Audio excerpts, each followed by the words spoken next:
been patiently waiting for. Today's Opie and Anthony Show starts now.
City, 6 a.m.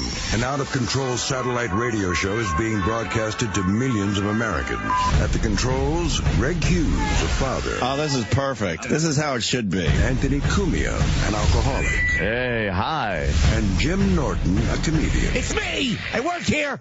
Glad I got that one out. Are we on live now? Is it happening? This is it? The three men make up the Opie and Anthony Show, a popular radio program known for its cringe style of entertainment and having very few limits. I like where this is going. I'm seeing a lot of options here. This is like different than any other radio. No telling what we're going to hear in here today. Tits, ass, tons of cuss words. It's just not like radio. It's just like hanging out. In the past, they have been accused of multiple FCC violations and have even gotten their show suspended from satellite radio. This is why. This is American freedom of speech. It's good on every level. Insane. Every second is funny. Wildly funny. And philosophically spotless. Everything you are about to hear is real. Real people, real excitement. This is the Opie and Anthony Show.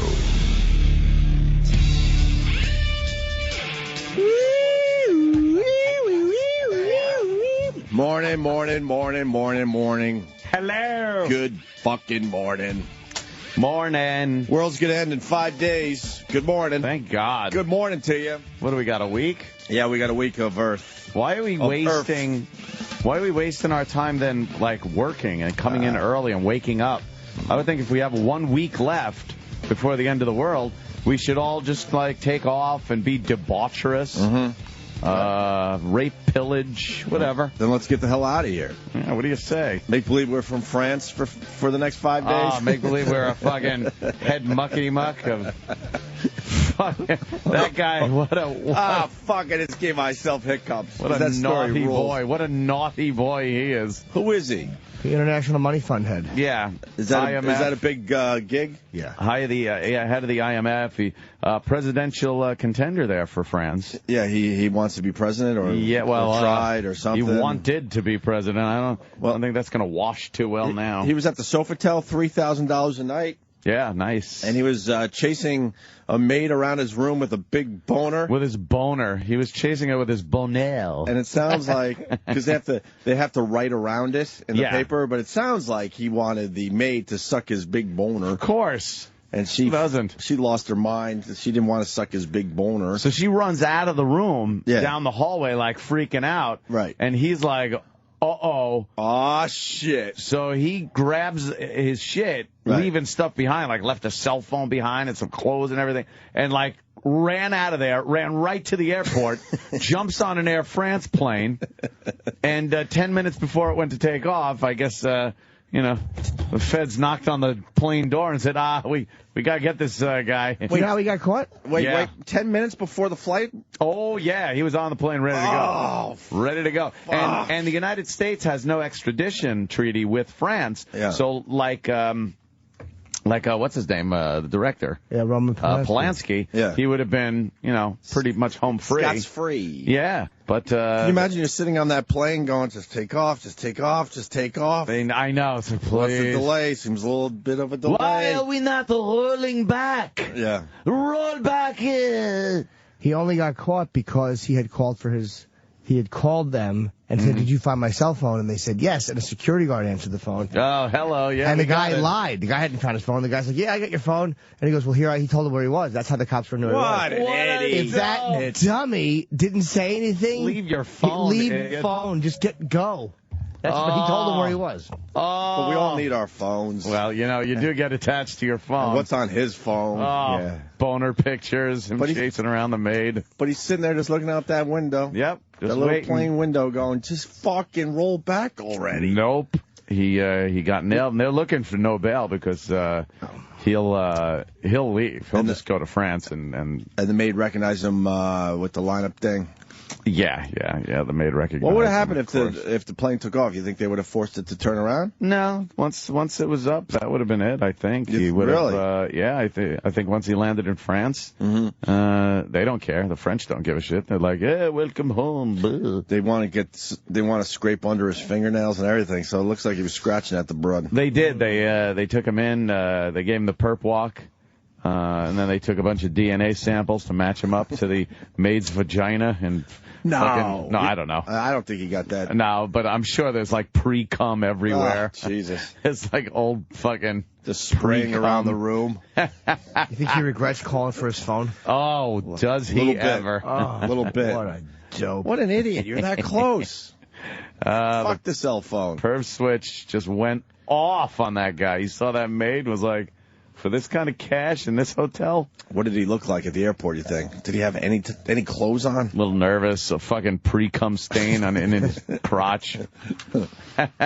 Probably sat down in one of those nice fucking giant Airbus seats. Ready to take Ready off. to go. First class. Oh, first class. Give me a fucking drink.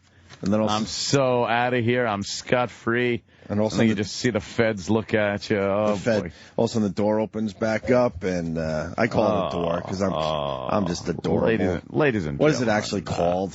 I think it's just a door. Right. It's just a door. It's just a door. Does it have a knob on it? Ladies and gentlemen, And then the feds walk on the plane and go, hey, you. Oh, it wasn't me. Get up. Wasn't me.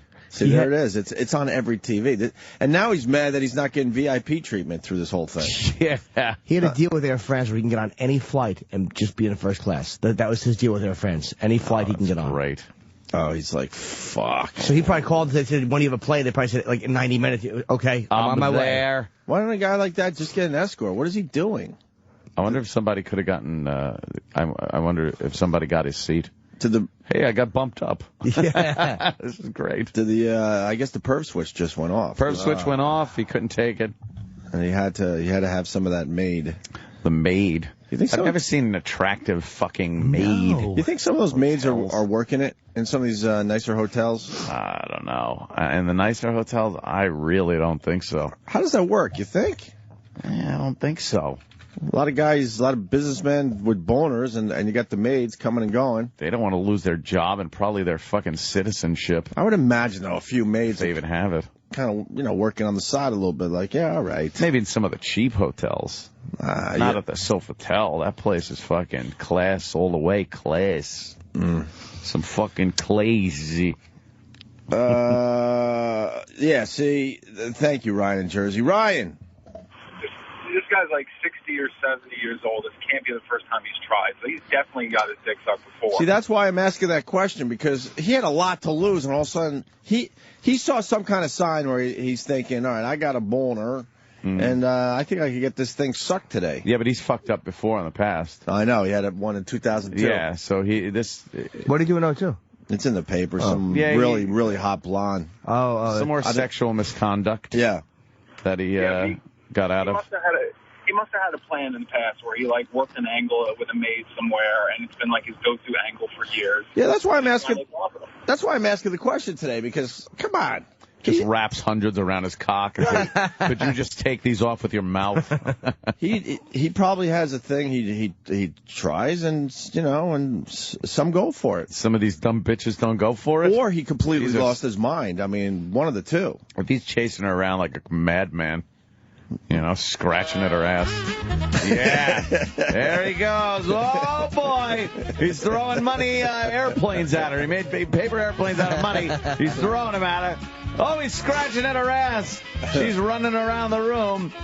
Oh, there he goes. His dick's out. His dick's out. But he's throwing more cash. What is she waiting for? Suck that dick. And here comes the big busted nurses. Oh, boy. She's out of the room. She's trying to hold some fucking her bra on as she runs down the hallway. He ripped her panties off with his teeth, so she's holding her crotch so her big maid pubes aren't showing. So they don't shave. Every Benny Hill chase had the big busted nurses. Oh, yeah. Big bubble-headed blondes. Yep. So that's a big story today. But we were going to start talking about how the world is ending, and some guy out there is advertising all over New York. And like Danny said as he walked in, that guy has a hell of a advertising budget. It really is amazing that this guy's advertising everywhere. And I was like, for what? Like, you could advertise the end of the world is coming, and then if it doesn't, you look like an idiot. Mm-hmm. And then if it does, you don't even get a chance to go, I told you so. Or does he look like an idiot? Is there some kind of other angle to all this advertising that's going to lead to, like... Well, you think it's a radio stunt? That would be... I wouldn't doubt it. The end of the world. And by world, we mean our format. Hey, we got a new format. But is he getting some kind of message out by saying the world is ending? Like what? I don't know, because I'm not paying attention to this crap. It's just really a dumb religious thing that this guy's... But it's... Is it pushing a lot of people toward a website, another type of message? Judgment Day. Because why would you advertise the end of the world? If it's going to end, it's going to end. It's going to end, and then the world ends, and that's about it. And then there's just a few people that kind of survive. So technically the world doesn't end. No, I don't think people survive. I think it's rapture. I think they go up to, As in Blondie? No, not that one. There's another rapture? With Fab Five Freddy, you mean? Yeah, I love Fab Five Freddy. No, I don't think Blondie or Fab Five Freddy will make it. There's a different type of rapture. Based on what they've done at Studio 54, they probably are tainted. But Judgment Day will occur May 21st, 2011. And I guess that's, rapture. I think all the sinners will burn in hell. Uh-huh. And the good people will be taken to a paradise. Is it a big earthquake? And the earth itself, what happens to the earth after rapture? Has anybody said? Is it just animals that go around in bugs? I thought it was supposed to be like destroyed or something. Is it like a destruction thing, but is it like a floods? Well, I heard something about there was going to be like a lot of major earthquakes. Earthquakes? And I think rapture happens, but then the world is still like survivable for a few months, but then after a few months, then like everything is gone, everything explodes. Oh, so it doesn't it starts on May 21st. Exploding? Yeah. I guess like the people that are left over have to sit and wait around in hell for a few weeks before the entire Earth explodes, but it's something like along those lines. Well, it's not like we've had earthquakes and floods or anything. Oh, we're having the floods. Oh, wait a minute. Wow, are we having the floods? And the earthquakes. Jesus. You see that asshole with his rowboat on his roof just waiting? Of course, a rowboat on the roof, just in case it gets up there. I think he's trying for something viral myself. Yeah, I do too. He's in a boat on his roof waiting for the floodwaters. A lot of the news people there in the hip waders out there walking around. There's a street somewhere beneath this water. Shut up. As we show the video of that dumb reporter in that tiny little rowboat as the workers are walking by. And the water isn't even up to their ankles. Yeah, that's one of the greatest videos That ever. is hilarious. But, so the end of the world, and it's one guy that's advertising a lot here in New York anyway. Yeah. Is he the one guy advertising all over the country or just New York? I guess all over the country, but it does say from Ezekiel 33:3 that blow the trumpet, warn the people. Like, so he's taking some biblical thing and, and spraying it because it does say blow the trumpet, warn the people. So maybe his religion is like, look, my job here is to warn the people. Mm-hmm. So he's taking the modern advertising approach to an ancient scripture. But when they were blowing the horn back then... Yeah. Or what? No, blow the trumpet. Yeah. Was that the end of the world for that time period? Well, when it was going to happen. But it never happened because we're still here. So I like the other Ezekiel. So that Ezekiel quote. was full of shit. Yeah. Because it didn't end. I like the one that Samuel Jackson said. Oh, yeah. That was a good one. Absolutely. That was a good one. Well, my point, this guy's allowed to advertise that the world is ending in 5 days. And yeah. I remember a time, and I'm trying to remember where we were, but there was a big advertising campaign for you and I. And we decided to do the whole WOW billboard with Opie and Anthony. WOW. But it just said WOW. It didn't have naked girls or nothing. No. And do you guys remember they wouldn't accept our advertising? Opie and Anthony, WOW. It said nothing about tits, nothing about Whip 'em Out Wednesday. Right. It was just the word WOW. And they wouldn't accept it, and it ended up in the paper where they refused to, allow this type of advertising. Yeah. And I'm thinking to myself, this guy's allowed to advertise the end of the world in 5 days, which could cause panic and fear in a lot of people. Sure. And it's very offensive to others. Yeah. But they're accepting this guy's advertising. They even talked to him on the news, and they said, yeah, I'm following all guidelines that are laid out for advertising, so there's no problem here. So no problem with him, big problem with us and our dumb WOW campaign. And it wasn't even a WOW campaign. It was just to get the word out that, we're doing radio. The Bible guarantees it. That's what he says. Does the Bible guarantee? It's a Bible guarantee. So what happens if the world doesn't end? And when does it... I thought it was supposed to end in 2012. So what happens with the 2012 end of the world? That's a whole nother thing. Are they competing with the end of the world of May 22nd? He's trying to cockblock the Incas or the Mayans or whatever the fuck they are. He's trying to cockblock them and jump in first and say, hey. Before 2012. This one says. This is the real one. Where did he get May 21st? What proof is there? Oh, it says what proof is there down there. Fact. It says what proof. I think you go down a little further. Where are you? Oh, there. Yeah, what proof is there for the date? The date, May 21st, 2011, was deemed solely derived solely from the evidence found in the Bible. Mr. Camping, is that his name? Saw God had placed a scripture, many important signs and proofs. These proofs alert believers that May 21st, 2011 is the date. Christ will return for his people and begin a period of the final destruction of the world. That's the guy's fucking out, by the way. What? He's gotten out? He's gotten out. Did you read that? May 21st begins the end of the world. and he doesn't say how long it takes. Well, I got a guy that knows. So May 21st, let's say this guy gets lucky. And by the way, he could look at any natural event that happens on May 21st and say, I told you. And if there is a major event on May 21st, then he really looks good because he says, here's the beginning. Look, if more billboards. I'll tell you right now, if there's a major event on May 21st, I'm going to be thinking, holy shit, what's going on? Got your go bag? It can't be a Costa Rica fucking earthquake. It's got to be like a San Francisco L.A., earthquake. San Fran? Yeah, then I'm going to be like, holy shit, this might be real. If you truly believe that the end of the world is going to happen on May 21st, and you're trying to spread your message, why would you send everybody to a website called Family Radio? Wouldn't you have like the Church of Something or Rapture 2011? Yeah, and it's a business. It's FamilyRadio.com. Advertise and you're pointing everyone towards a website, towards some kind of media. How about why isn't this an FCC fucking violation? You can't go on the radio and say the Earth is ending. But you can't say it's the a world hoax. is ending. Can't say it's a hoax until after. It's part of the hoax rule. You can't say it until after. How do you know it's a hoax? So it's part of the hoax rule, which is a big FCC violation. How is it a hoax?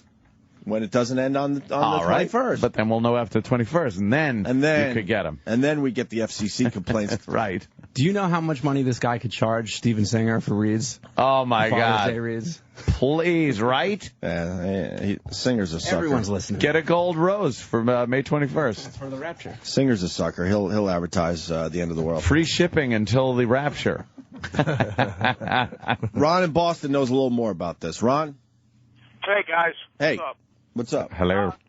I believe the story's supposed to go that after the rapture, there's supposed to be 7 years ruled by evil, Obama, and then... well, first of all, he didn't say evil, right? But we'll let him slide. Evil. Yeah. Okay, evil. Thank you. Thank you, sir. We have a way of talking on this show, and that's one of the words we say properly. Evil. God. 7 years. Dr. Evil for 7 years, and then there's supposed to be Jesus for 1,000 or something like that. But how do we know that we have 7 years of evil? I don't know exactly. I'm not really a Bible scholar. This is just what I can remember from Bible school when I was 7. All right, can't you really say it's already started then? Can't you be like, look at all the badness in the world. I think we're under the evil reign. But I guess it doesn't time out with the Bible or something. I don't know. Well, but the guy didn't explain why it's May 21st, by the way. He said scholars have interpreted. There ain't no date that just says, here it is, May 21st, 2011, people.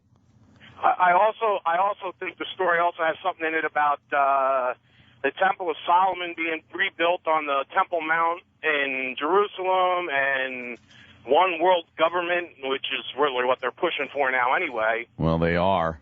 Yeah, but don't you think that's just going to happen naturally, that the world is all going to kind of come together and have one sort of fucking government? Oh, here we go. Hold on. On May 21st, 2011, 2 events will occur.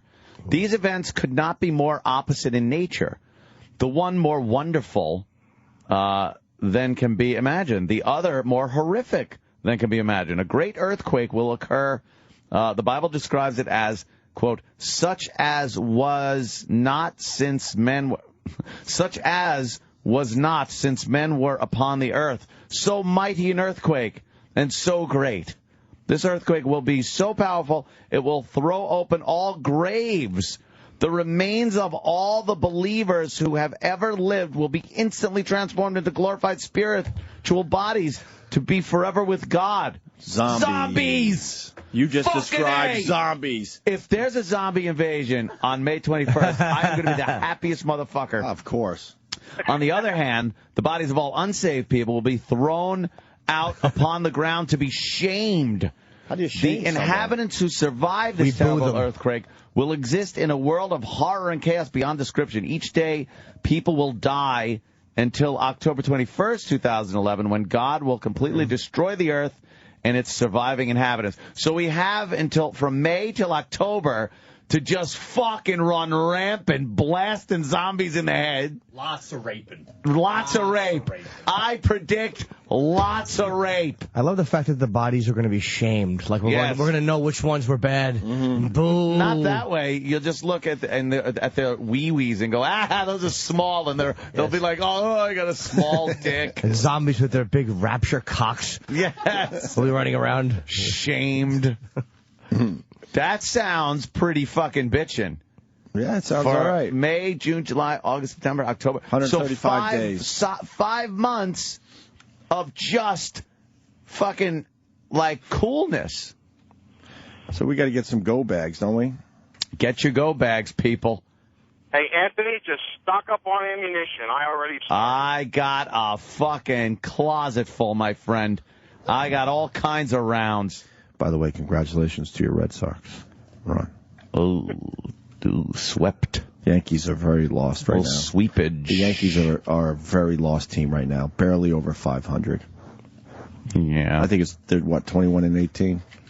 Posada's a little fucking angry. What was his announcement? He had a news conference he called it. Oh, he was all angry that he was batting ninth, so he fucking dropped himself out of the game. Wait, he was mad at the coach or himself? Well, he was probably just mad. I think he was mad at the coach for dropping him to ninth in the batting order. Got like 160. So he pulled himself from the game. Yeah, which you're not really supposed to do. Yeah, and they apologized for that. He's batting like shit.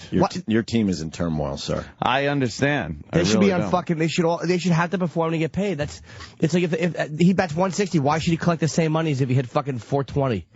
It's your contract. I know.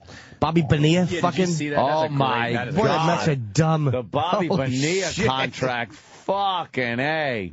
It's $1 million a year for the next 30 years, something like that. But no, they did that because they knew that they never have to pay. Yeah. Because of what's going to happen next week. That was a smart move on the Mets' part. Well, that's true. Do all your contracts now because you're only going to be paying another week. Sure. Let's say hi to Marcus in New England, I guess. Marcus Aurelius. Marcus. Good morning, gentlemen. Hey, man. I'm here to tell you that he made the same prediction, May 21st, 1988, that the world was going to end, and a lot of people sold their homes, waited for Jesus to come back, and then looked like a bunch of ads. It's the same guy? Why would you sell your home if you're waiting for Jesus? Right. Why don't you just stay all nice and comfortable in your home? It doesn't matter. And wait for Jesus. Because after the rapture and you're taken up to live with Jesus, you don't need a money from a house. You have to go through the hassle of selling your house. That's a pain in the ass. Just stay in your fucking house and wait for Jesus. That doesn't make any sense. The whole thing is stupid.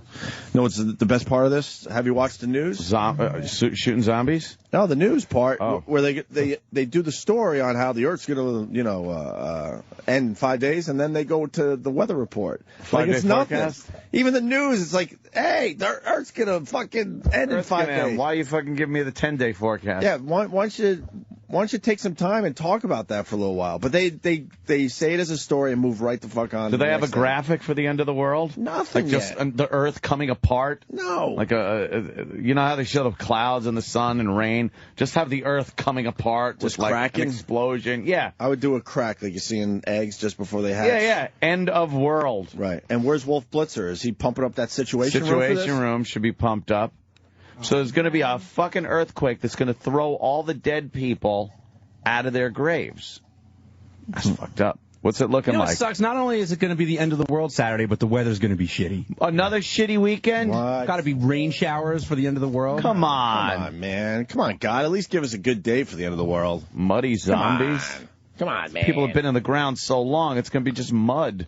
Is Jimmy Hoffa going to be found, too? Because that's going to be a tough body to shake from. Cement to dig. That's what I'm saying. Dig out of. It's going to be a hell of an earthquake to get Jimmy Hoffa fucking shaken out of his grave. I want to go to Jane Mansfield's grave and just grab her big headless tits. Like as soon as she flops out of the coffin, I want to grab those giant headless tits and give them a squeeze. Love her big tits. She's going to walk around in shame. Oh. She's not going. Marilyn Monroe. Again, shame. First thing Joe's going to do is go over and punch her again. It's Jesus! Give her a good icing. Oh, God. That's it. Yep. I'm going to use JFK's head as a putting green. See if I can get a hole in one. Why not? You know, just knock it in. It's got a big hole in his head. Just replace the divot. Yes, replace your divots. Maybe that's what Jackie was trying to do. Yeah, replacing divots, please. Shouldn't we have Bobo blowing the trumpet to end the world? Yeah, but we're off on that day. Are we? Oh, really? Oh, Saturday. It is Saturday, right? Or can he start blowing the trumpet now, warning people? Can he? Yeah, does he know how to blow a trumpet? Do we have a vuvuzela? You gotta blow that thing. Hey, so do they really find porn in Osama's compound, or is this America just really making this guy? Just really making him look bad, sitting watching like that a dumb creep. little 80s television set and looking at porno. This is where, you know how conspiracy guys come in here and most of us roll our heads? Yeah. But this is the stuff where I start perking up and going, all right, is this real? Is this part of the story real? Is this what it's or is all it the about? government going, let's make this guy look as creepy as possible? Yeah. What do you think? I think it's, I don't think there's one computer on the face of the earth that doesn't have some type of porno on it. Good point. You know, but I think it is, you know, but they described it as a porn stash, right? Little propaganda, trying to make him look bad in front of his followers, which ain't going to work. I mean, they revere this man. Mm-hmm. They've made more of their fatwas against the United States. They've had that American fucking Al-Qaeda guy come out and talk about how there's going to be paybacks. And he made a message? Guy. Yeah. In his perfect English with his dumb look. He lived large in America, man. He didn't like America? No. They're saying that, so Osama had a couple sons that also lived in the compound. You know, it could have been the younger guys with their porn. Yeah, probably his sons. And the old man's getting blamed for it. You're using my computer. There's viruses on it. What are you doing? I'm getting pop-ups. Meat spin. Look at what they did. Someone send me meat spin. Oh, come on. Just try to watch the TV. Falafel party.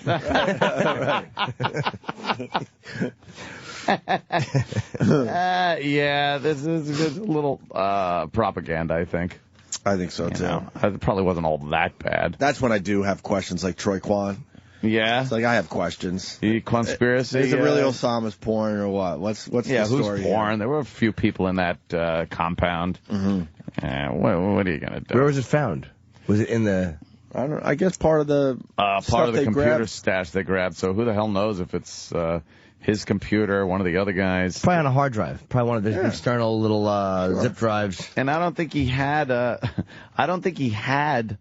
internet, did he? No. So where would he get it? A little thumb drive? He'd send one of his couriers out. Get me porno, please.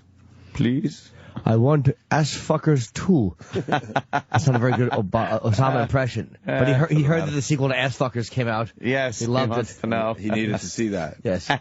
Max Hardcore. There it is. The Special Endeavour is on the launch pad for the final launch of the Special Endeavour. Only one special launch left. Do you know the Special Endeavour used parts from Special Atlantis, I believe? Really? As spare parts to build Special Endeavour. Why would they do that? Well, they need them for Special Endeavour. Special Endeavour. Special Endeavour. That fucking guy. This Special Endeavour is right next to this. It's a person. There's a person stranded. There's a person stranded. I just wanted to play that today. I know it means nothing. Fucking Geraldo. I think they're supposed to launch at like 8 something, 8:15, 8:30, whatever. Special Endeavour. And this is it? I thought the last one was it. No, this is it for the Endeavour. So the last one was it for that shuttle? Yeah. Is this the last space shuttle? No, there's one more. So who gives a fuck? They're all the same shuttles to us. No, last Endeavour.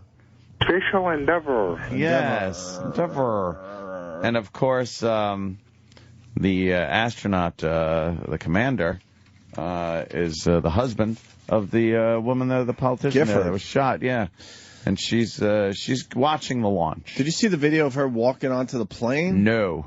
Wow.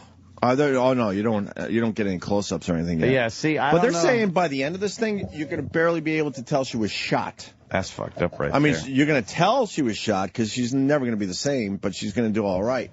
And they said physically, you're not going to be able to tell. That's fucked up. For the most part, they said. In Arizona. Arizona. Yeah. Gifford, right? Yeah, Gifford. Shining the noggin. And our husband's. Is he the main guy on the shuttle? Yeah, he's like the commander, I think. Is he going to have the yoke? Does the shuttle have yokes? I think the shuttle has what could be called a yoke. They do, right? It's more of a joystick. Yeah. If I was there, I'd have plenty of yokes. The yoke's on you.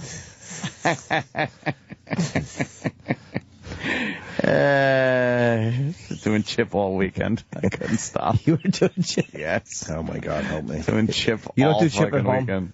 Me? Yeah, it's my goal. It's the best. No, it ain't happening. It's just so funny. It's gonna happen once. I caught you one time on the air doing like a. No. Someone has to stay It was sane. a one time, but that was the beginning. I'm going to be the one that tries to stay sane through this one. I'm telling you, once you can't stop once you start. It's addicting. really It's a is. lifestyle. Do you like my haircut? I didn't even notice it. Oh, good. Well, what's wrong with it? Nothing wrong with that. I mean, first day of third grade's a big day for all of us. This will add to the. I think Opie's losing his mind. We had the big birthday party for my kid this weekend, and he needed a haircut to look all nice for the people, the family there. Sure. So I took him to a kid place to get his haircut. Second one, by the way. First one's the biggie. And they don't know what the fuck they're doing. They put him in a little fucking red car. They put some cartoon on, and they hope he stays still enough so he could kind of cut his hair properly. Kind of get it even. So I was running out of time trying to get everything done.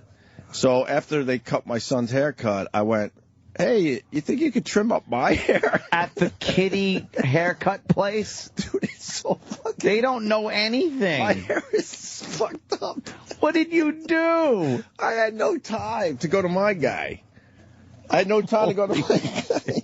She looked at me like I could have been the first person that asked that. She goes, yeah. Did you get a lollipop at the end? I got to sit in a chair that was a hand. It was shaped like a hand? Yeah, for the older children. Ah. See, if you're really small, you get to sit in like a little car thing. Yeah, that's with cute. A steering wheel. Sure. And she goes, yeah, I guess. She cut my hair in 3 minutes. Because that's how they know how to cut hair. Oh, my God. They're all trained to cut your hair in 3 fucking minutes. Yeah, before the kid gets all rambunctious. Right. Huh? Yeah. That might even be Is that the hand? I think that's what I said. Oh, my God. What's the name of the place? Well, I don't know. I just found the... Wait, zoom out on that. I think that could be the same exact place. I think that's exactly where I sat. Look, there's a little car next to it.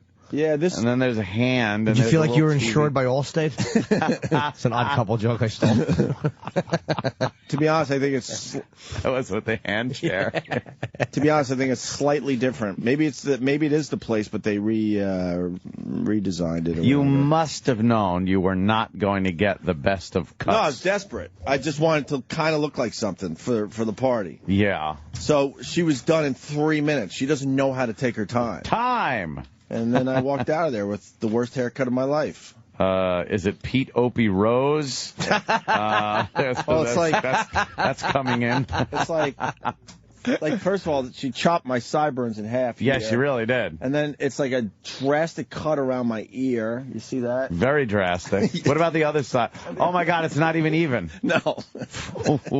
Wow. Oh.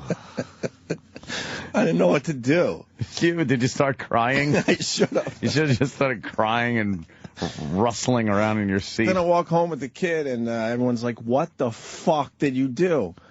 I said, look, I didn't have time. Wow. I haven't had a haircut in a couple months. I needed to make it look like something. And then I just figured like some gel and shit would like kind of... Oh, that's going to fix it? Fix all the fucked up parts in it. Didn't quite wash? No. Can you tell on the side? Yeah, you can definitely tell on the side. That's a 3-minute haircut. Yeah, he sat one of those fucking things. Look, they got the little vroom vroom car. Yeah, he gets a vroom vroom car. That's great. Oh, there's bubbles all over the place. Little Elmo. Hey, I didn't get bubbles. You should have gotten the bubbles. No bubbles for me. Elmo. I can't tell if that's the place I go. Or he goes. And they just talk about how nice it is to have the little kids get there. Was he crying? No, he doesn't cry, man, with the haircut thing. He's cool. That's good. Did you? I cried when I got it was home. done, when you looked in the mirror. I was crying when I got home. Did it bother you when they were cutting it and she kept looking at a picture of Shemp? She just looked like she looked dried out from alcoholism and really the woman that was doing that. But I was so desperate. I'm like, can you just? I said just trim it, just clean it up. Yeah. And all of a sudden she made that sharp scissor cut above my ear, and then it went too high up on this side, so now she had to go down the other way. They're used to that fine, wispy, childlike hair, you know. They're used to just cutting flyaways. That's all they do. Flyaways. That's all most it kids is. don't even have hair yet at my son's age, or not a lot of it. What are you going to do? Jeez. It was an experience. Yeah. Did you get some Bazooka Joe bubble gum? I sure did. When you were done? I sure did. I didn't buy the baby shampoo, though. How was Washington, Jimmy? It was good. It was really great, actually. Guys, did you go to the Pentagon and all that? Oh, yeah. I have minutes. Tell us some stories. You know, it really doesn't look like the Pentagon from the ground, does it? You know, it does. Big building. It made me think, like, wow, how do they know? But then I'm like, oh, yeah, from the air, you could probably see. Yeah, very Pentagon-ish. And, I forgot. What ring did you get to? I took off from the escort. I'm like, fuck this shit. I'm going to see. No, I didn't do it. It is a very intimidating building. And, is it? Very. Why? Because it's hard to get into, and there's a lot of security. You need 2 forms of ID. It's just, you're walking into a place that doesn't. It's like, come on, man, being hassled by the man. Yeah, I'm like, my tax dollars paid for this. What? I pay your salary, man. What security is worse, Pentagon security or this building security? I would say they're not that different, other than what the nonsense being guarded in this building. Yes, is really. I did go to a Bank of America ATM there. I just wanted to take $500 out, and Bill Burr pointed out, this is so safe. There's not even a mirror, and there was no mirror on the fucking ATM. Who's gonna rob you in the Pentagon ATM? Right. I was so cocky. I took it out and counted it loudly. But we just met with the Wounded Warriors, and it was great. It was kind of awkward. Attell is great at that shit, man. Like, you walk in, and there's probably like 100 soldiers with families and a lot of high-ranking military personnel. Attell is good with that stuff? Dave is great with that shit, because they're like, okay, these guys are at their tables, just go up and talk to them. And Bill's socially awkward, and so am I. Of course. Antisocial, as it. I get it, like the tour. And Brewer wasn't sure what to do, but Dave just walks right up to them. Hey, where were you, man? And he's so smart. He can talk about anything. From Madison, Wisconsin. And he's just funny about Madison. Oh, Madison. Attell's a fucking weirdo around people he knows. Yeah. But around strangers, the guy's fucking. He's comfortable. He's amazing with, like, soldiers and stuff. He was asking to see scars, because they like to tell their stories. And, it was depressing, because a lot of them were, missing limbs and shit. You try not to look at the limbs? No, but you do, but you don't, because it was kind of comfortable. It wasn't like, it was like, that's why they're here, because they were hurt. So you want to know some of this. They were telling us some of the stories about just getting shot and where they were, and we talked about Afghanistan. They were really great guys. Jeepers. And the Secretary of the Army was there, who's he's the head of the entire.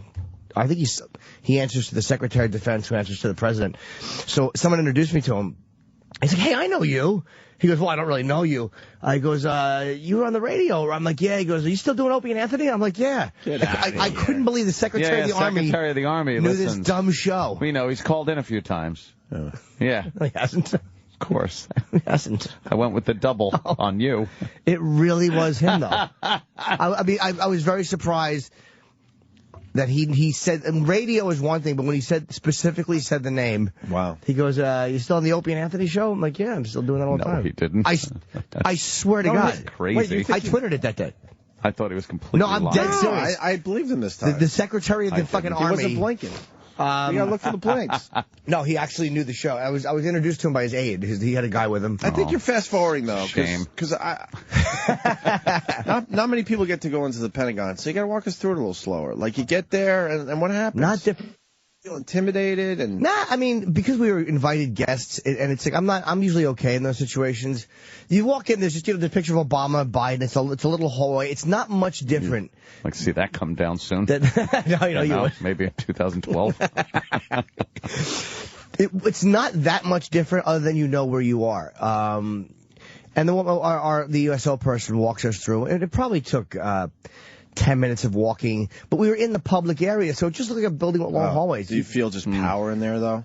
No, only because you weren't in areas where the rest of the public wasn't allowed. So you walk into one, like, main area, there's a Subway, there's a fucking, like, little gift shops. It's like a mall. The Pentagon gift shop. The fucking Pentagon Mall. That's great.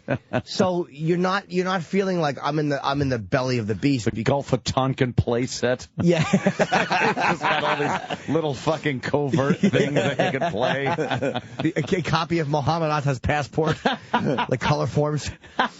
No, but, so you just feel like you're in like an office building. There's a lot of Army walking around, which is a little odd, but I've been on Army bases before, so it didn't feel... I think if we had been able to go, because we asked woman how many floors is this building, and she's like, I don't even know. And she said there are areas, obviously, which are very secure. Shenanigans are going on, and you're never going to know about them. A lot of armed people. Did you notice a lot of people with rifles? Just the and whatnot? guys when you walk in, but again... Yeah, you go through a gate to drive. There's a couple of gates you got to go through, and when you walk in.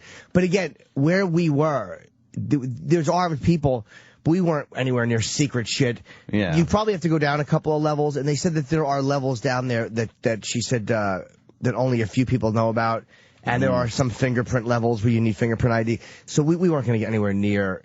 I imagine in those places you feel secure. How deep does it go? That I would love someone to call in and tell us. I don't know. I have no idea how deep that motherfucker goes. But I imagine... I just know the rings. Yeah. When you go in, there's, A ring, B ring. We saw the courtyard in the middle, so I guess we went so you through... went all the way through. Apparently we did, but you don't feel any different. But I guess the real shit is underground. Oh, without a doubt. It's not where we were.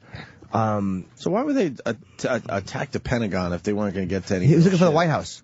He couldn't find the White House. And said fuck it at the last second. He was shrouded by trees. But they wanted the White House, and plus hitting the Pentagon is symbolic. Yeah, no, I get it. But I think the White House they just couldn't find. But from the air, can you imagine if a plane hit the fucking White House that day? Holy shit! Yeah, I don't know if he was there, and I know he was out. Where would the president be living at this point? It would be rebuilt already, and you think? We would have forgotten about it, and there would be a little memorial there. And good point. Everybody would be forgetting and saying, "Oh, let's put a fucking mosque next to it." Good point. And Michael Moore would be saying something stupid. Oh God! And Rosie would be right there with them. They have to be the ultimate liberals for everybody. And balance each other out. Stupid Noam Chomsky. Ugh, he's a really smart guy. He really is a genius, but what a douche. Yeah. It's like, to me, you're not, if every opinion you have, if I could guess your opinions 90 out of 90 times, you're not that smart because you're too motivated by one line of story.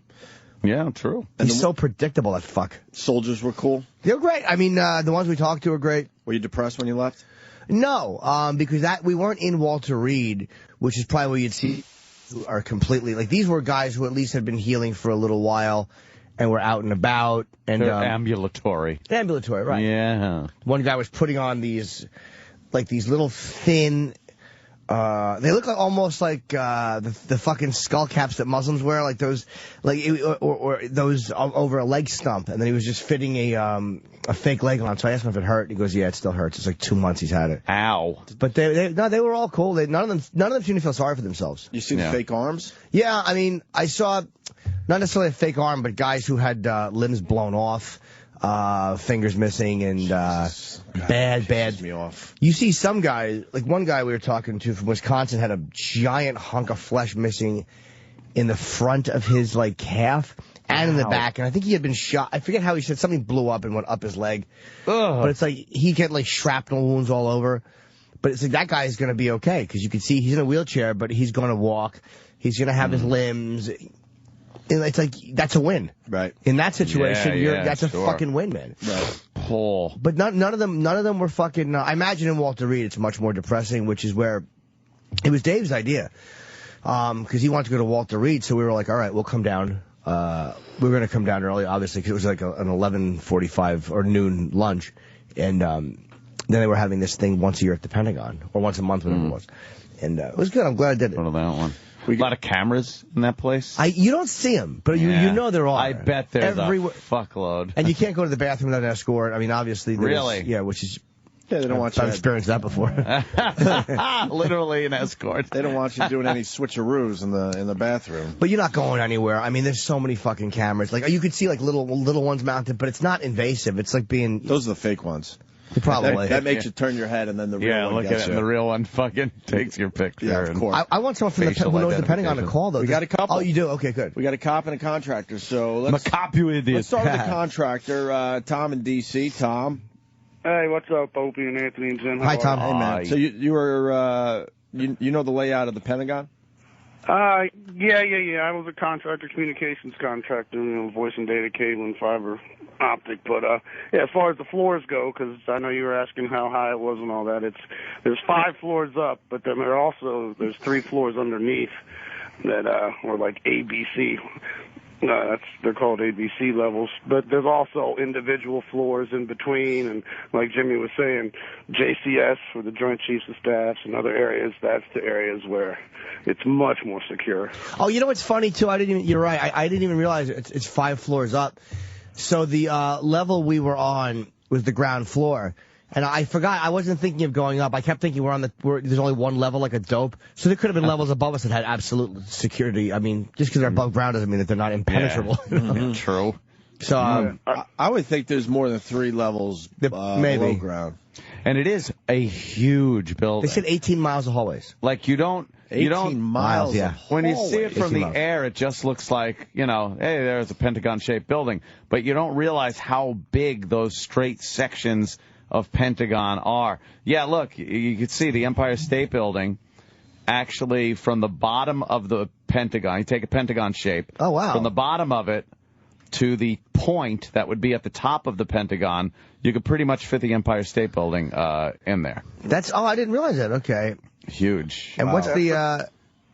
these are all... They're just showing you. And the thing that's bigger is... that's my cock. Your cock's on 1,000 feet. Maybe 100. Maybe 100 feet, but not 1,000. Look, they got like a cruise ship, fucking dirigible, a battleship, a carrier, the Empire State Building, and the Pentagon is just about as big as all these things. Let's go to Lewis, cop at the Pentagon for 11 years. Lewis? Yeah, good morning, boys. Hi, Lewis. Love the show. Thank you. I work for Homeland Security now, but I was a police officer at the Pentagon for 11 years, and what the contractor was saying is absolutely correct. There's 3 floors below and 5 floors above. And, Jim, where you were at, you weren't very far from some very secret places. Like you said, you have the retina scanners, you have thumbprint scanners, you have a lot of things inside of there that will get you access to these really what's called a SCIF, Secure Compartmented Information Facility. Oh. And you can walk around any place in the Pentagon, but to get into the SCIF areas, you have to have, the right contact information or the right information to get in, whether it be a retina scan or a thumb scan, or they have what's called a CAC card, which is a common access card with computer chips inside of them. They're programmed for different areas, so you may have access to one area and not access to another area. So obviously when you get on the elevator, there are elevators I'm sure that the public can't get to, which will take you to certain floors. You probably need to scan your card to even get to certain floors, and then once you're on those floors, you can only get to certain... Right, okay, that makes sense. Who do you think has access to every area in the building? Probably the SecDef and the chairman of the Joint Chiefs of Staff, and maybe his aide. But usually not the Secretary of the Army or the Secretary of the Air Force. They have need to know access. What if Obama walked in there? Would he be able to go anywhere? Probably. But he would be escorted because obviously, he's from the White House and he doesn't know where he's going. Yeah, but I wondered if could they see the president? These secret. What's the word I'm looking for? These fucking black operation type guys. They see the president as like a transient guy because he's going to be gone in a few years. They won't be. Oh, that's true. Yeah. So you don't want to let him on to everything, maybe. Exactly. I like to imagine that you go in and thousands of people have access. Then you go a little further in and only 100 people have access to that area. Then you go a little further in or up where you're probably right. And then it's down to 20. Does it get to a point where only one guy has access to that last room? And he's just sitting there going, I'm lonely. I'm the only guy that's allowed in here. This is the loneliest room ever. He just jerks off in there. Yeah. But do you know that there's a maid that can go in there? Believe me. Huh? Maid? Wait, he says I'm not too far off. Right. It does get down to where there's like literally a little space for one guy and no one else is allowed in. Well, I wouldn't say one guy. There's probably spaces that only 5 or 6 people have access to. Damn. And then there's other spaces that those people don't have access to that 5 or 6 other people have access to. That's weird. You know, and then they decide who shares information with what, with who else. Huh. There's probably someone who cleans the office. That's what I meant to say instead of maid. The chairman of the Joint Chiefs. There is somebody that every office in that building, no matter how secret, gets cleaned by somebody. It has to be clean. There is somebody that has some fucking immigrant has access. I would love to know who clean. I mean, you know what? Maybe they're using military people to clean the offices. That really is dumb of me. Probably. I'm thinking. Sometimes, yeah, they use the military, and then they do have the office cleaners that come in, but they come in during business hours, and you know, they're allowed access only to certain areas, and you know, they'll have trash ready outside in the hallway for them to come pick up. Yeah, I don't think Lupe is walking through cleaning out those rooms. But how secure is the communications in that building, the computers, like so much stuff. There's so many probably encrypted networks and things like that. Mm-hmm. Yes. Thank you. I had no idea what I just said, but it sounded right. It sounded really good. Yeah. All right, Lois. I'm with you. And the comedy show was great, Antisocial, Jimmy? It really was, man. A phenomenal crowd. Brad said, he's a regular, he said that show was some of the funniest shit I've ever seen. Nice. Yeah, Seton Smith actually did I like to get someone to do 5 minutes before Seton me. did some time? He did 5 before me. How'd he do? Great, killed. Oh, killed. Awesome. Good for him. It makes it a little easier than I'm not used to going up cold. It's like I'm used to going on last, and now I'm going on fucking Put first. on a little sweater, you Van Heusen. Nah, but you know what? It really just keeps me going. Yeah. Why don't you do a Jim Norton montage before you come out? Oh. Yeah. We don't have a video. We had a lot of shit filmed this weekend from Adam Dubin came and filmed, but I can't. I'm embarrassed my own. I can't watch myself. Do a montage. A big over-the-top montage, and then you come out. I just can't like do David it. Copperfield. You're like, don't show any of the other guys, just show me. Like, yeah, just you. Like an 8-minute montage of me with like a minute of them combined. Tops.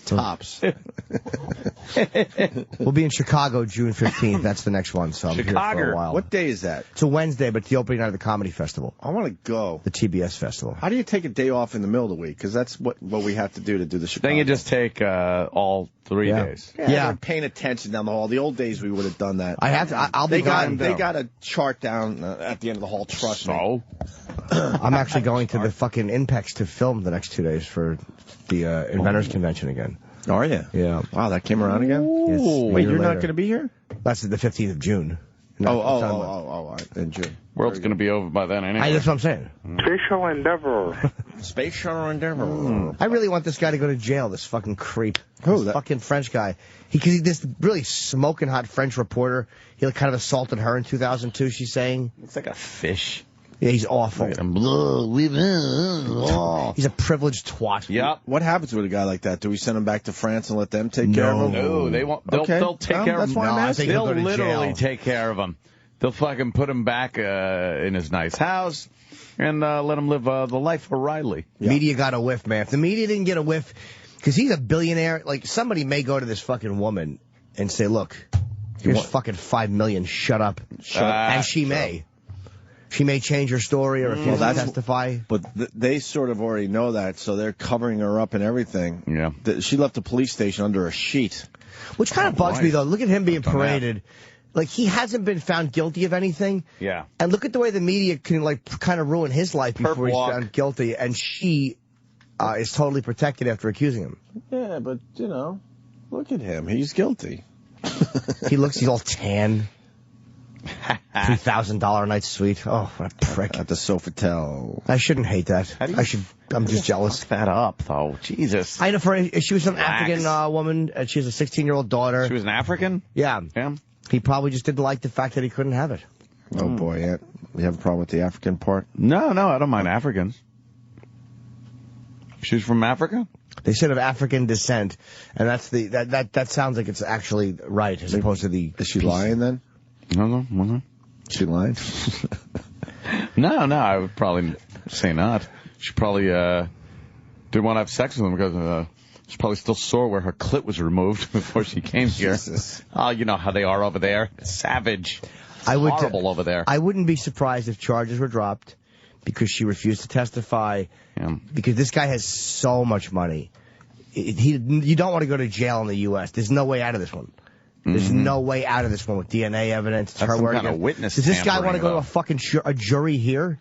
With a civil suit, you can make a settlement and everything like that. But if they trade money for her not to testify, that's witness tampering, my friend. That'd be hard to pull off without All someone has finding to do is go to her and say if the charges get dropped. The second they do that, it's a crime. Yeah. Maybe, but it wouldn't surprise me if her attorney could reach out to his attorney. And there's got to be a way they offer stuff like that where, there's plausible deniability. Believe me. I'm not sure in a criminal suit. Oh, she doesn't have an attorney. That's right. It's a prosecutor. Oh, maybe not. I'm not sure if a criminal suit they could do that. I know civil, they do it all the time. It's we'll settle. No, but there are times where people don't testify. Yeah, but usually it's because they've decided not to. They want their privacy, plenty of reasons. But and then the prosecution can still try the case, but without their main witness, they decide not to.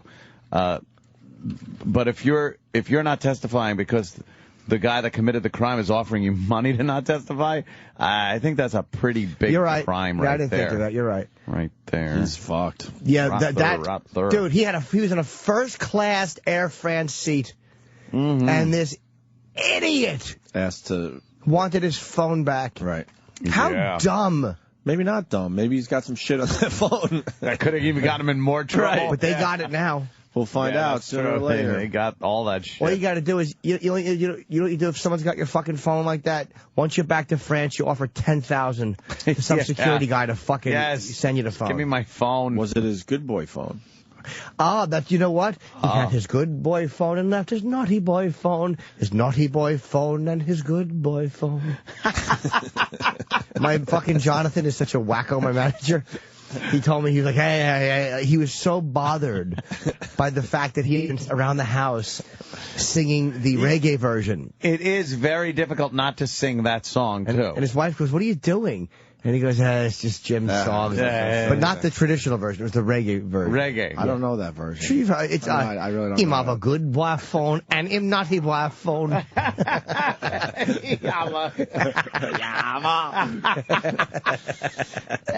Goddamn. Let's eat some food. We'll break here and welcome E-Rock back. What the fuck did we do that for? I was saying that all weekend, too. My own little day. Sirius XM. The virus. Tired of those all-inclusive vacation packages to overcrowded Caribbean beaches? The hottest vacation spot is practically in your own backyard. Visit Devil's Creek in the heart of downtown Edison, New Jersey. Here's the founder of the Devil's Creek Tourism Board, James Norton, who's going to share with you some of his fond memories of this beautiful vacation destination. I have a really weird, vague memory of my pants around my ankles on the steps in this apartment building. There was an older boy who used to make me suck his penis. He's got to be I think older. he tried to fuck me in the butt once, but it didn't work. First, you'll fly into picturesque Newark, New Jersey. Then you'll whisk away southbound on the scenic New Jersey Turnpike to beautiful Edison Township, where you'll be a hop, skip, and a jump away from Devil's Creek, where your fantasies become a reality. There was these twins. I would get both of them at different times to sit on my face because they used to pee their pants. So I liked that smell. Yeah. And they would make them sit on my face behind the bushes so I could smell.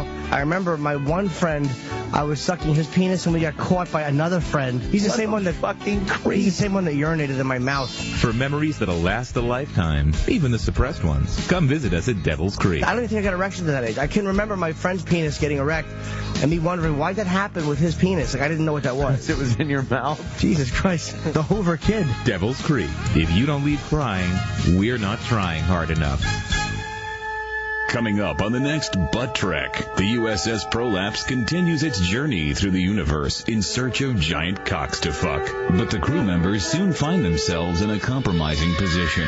Oh my. Why is there nothing between their legs? It's silly. There should be something there. Why would these people be walking around? They must be alien race. Mr. Chekhov is unclipped. I noticed that at the urinal. I sure would like to suck it. Join our heroes as they unravel the mystery of this strange new life form. They all seem to be lacking something that I enjoy. Cocks. And struggle with the dangers of traveling through the universe. Bones, help me! There's a gerbil stuck in my hidey. Where did your cock go? Discover the fate of our fearless heroes. All on the next Butt Trek. Power up the ships, Captain! I'd like a dick in my backside. Sirius XM. The virus. The Opie and Anthony Show.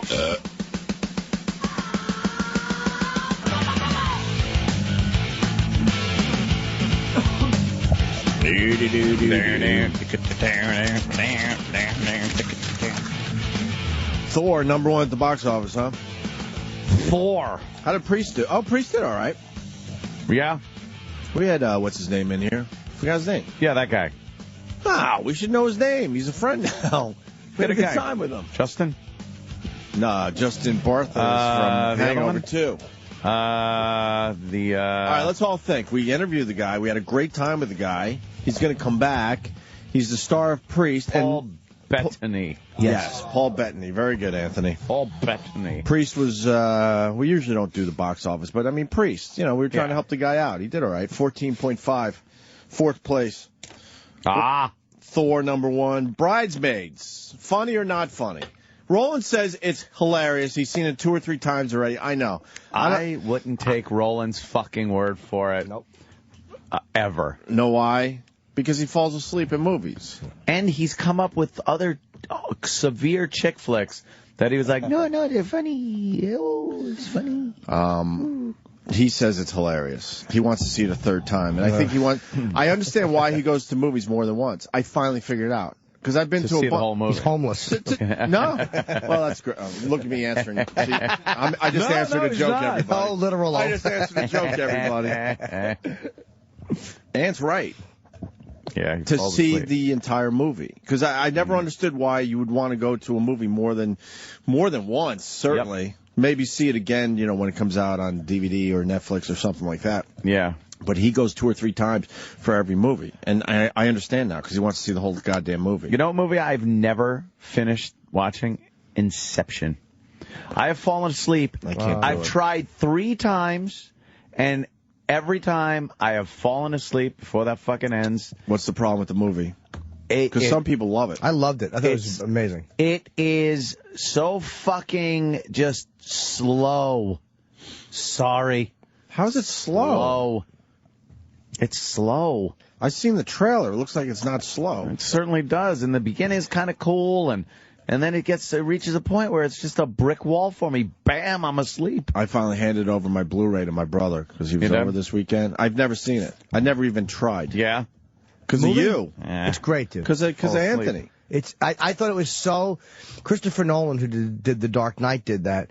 And I thought... He wrote it. I don't know if he directed it. But I thought it was fucking amazing. The effects looked great. It was so interesting. It's like, but once if you sit down and just go, I'm going to watch this movie and I fucking loved it. Maybe I have to do that again. Because I didn't know what to expect. In the afternoon. My girlfriend was like, just watch it.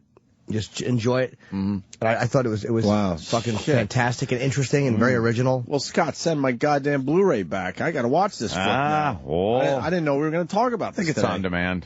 Yeah. Well, fuck that. I ain't paying for it. The fucking weird levels of dreams they go under. Like, did you see it, Denny? You like it or no? It was a fun movie. It was fun. But I felt that there were a lot of instances where the dialogue was just incredibly forced because they kind of have to explain what's going on in the movie. Oh, okay. So, and because there's so much going on, they need to dumb it down to explain it to the audience, and that took me completely out of the movie. Oh, okay. I didn't even notice, but maybe you're right. But there was some parts where I still wasn't sure.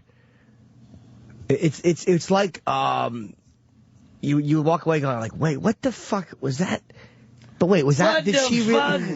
What the fuck did you do that for? This sentimental motherfucker cost us melatonin. The fuck you do that for?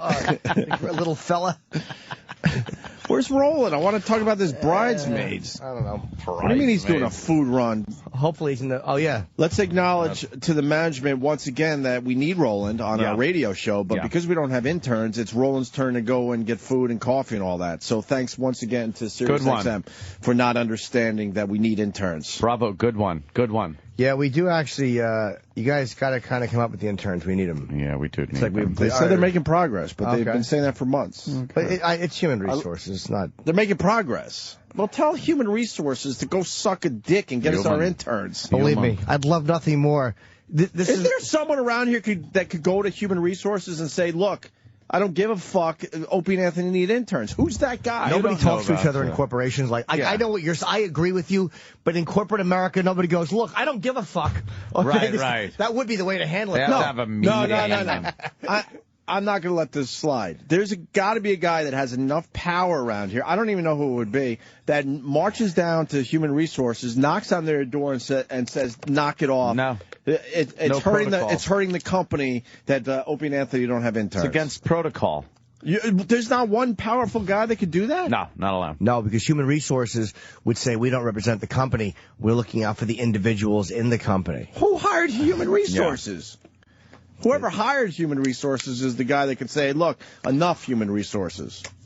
The only thing is, it's all the years of fucking guys grab-assing their secretaries. Grab-ass. Like, you know, for us it's annoying, but in the 60s, your wife would go to work, and she'd come home and have fucking boss's cigar fingerprints in her twat and asshole underpants. Hey, honey, whistle, whistle, squeeze. And the problem is?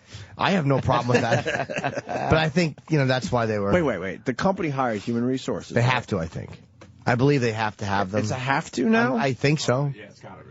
Wait, this is a have to? I always thought it was like you had the choice as a company if you wanted a human resource department. I wonder if the company, well, maybe, I don't know if legally they have to or if they do it as a perfect filter for lawsuits. Like, if you have a human resources department who you can send people to, they can prevent a lot of things from going to court. Easier to have a record of anything. It's the way to be handled in-house. Who's been in human resources? I've never been there. Have you been in there, Danny? For what?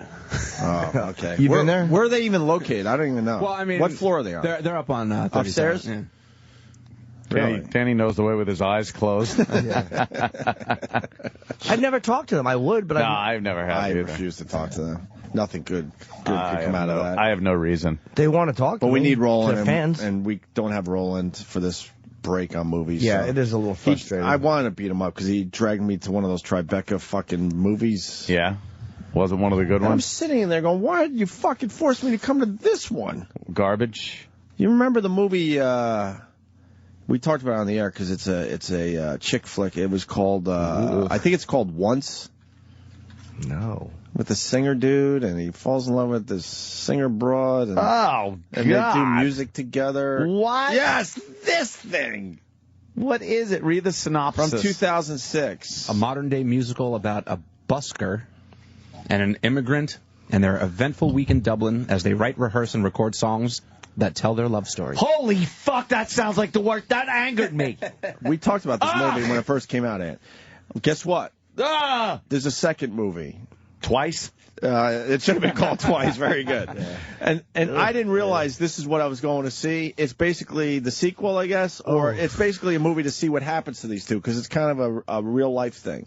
Who gives a shit? That sounds interesting. Roland, oh my God, it does not. Roland drags me to this thing. It's part of the Tribeca Film Festival, and I look over to my right, and once again he's fucking snoring, snoozing. Not only does he sleep, he snores and pisses off everybody. and for the first time, because we had to sit up close, I saw the fucking guys behind the screen, man. You're not fucking kidding. They're back there looking for the fucking cameras. And every time there's enough light, I guess I should say it this way. Yeah. It's a black and white film, by the way. Every time there's enough light on the actual screen, that's when they turn on their shit. They turn on. As soon as it fucking... goes kind of dark, you see the red fucking dots. Yeah, and they quickly turn it off.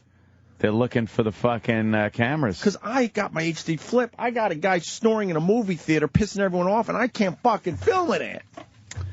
Man. I can't fucking film it. You're not supposed to have camera rolling in there. Then I'm thinking, if I get kicked out of this movie, who gives a fuck? And then I show them what I filmed, and they realize I wasn't filming the movie. But he dragged me to this thing. I'm infuriated at that movie. Why, you don't think that sounds good? They're telling their love story through the songs. Ugh. You want to hear in Dublin, their story together as they write song. Ugh.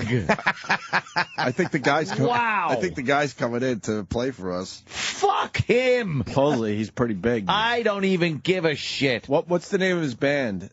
He was in a band, and this was a solo thing. His band has some credibility out there. In Ireland? No. And the soundtrack way. to this movie was massive. Could you play the hit song from the soundtrack? What? There's just no for Anthony, way I would ever know this. Just for Anthony, please. It's a soap commercial. I would never know this. The Frames, right? Yeah, I know that. Okay, yeah, the guys. Oh, the Frames? You don't know it. No.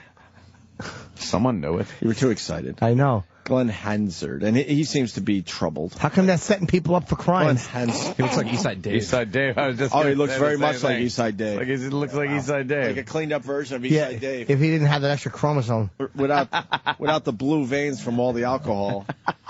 Take away the blue veins in Eastside Dave's face, and you got this guy.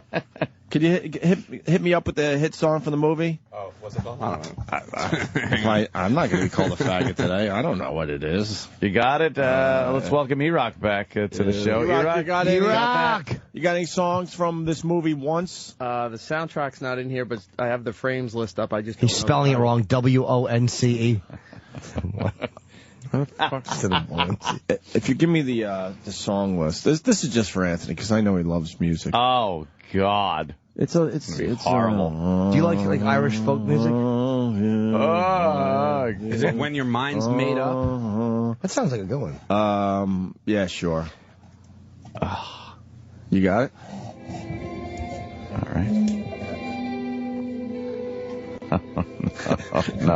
No.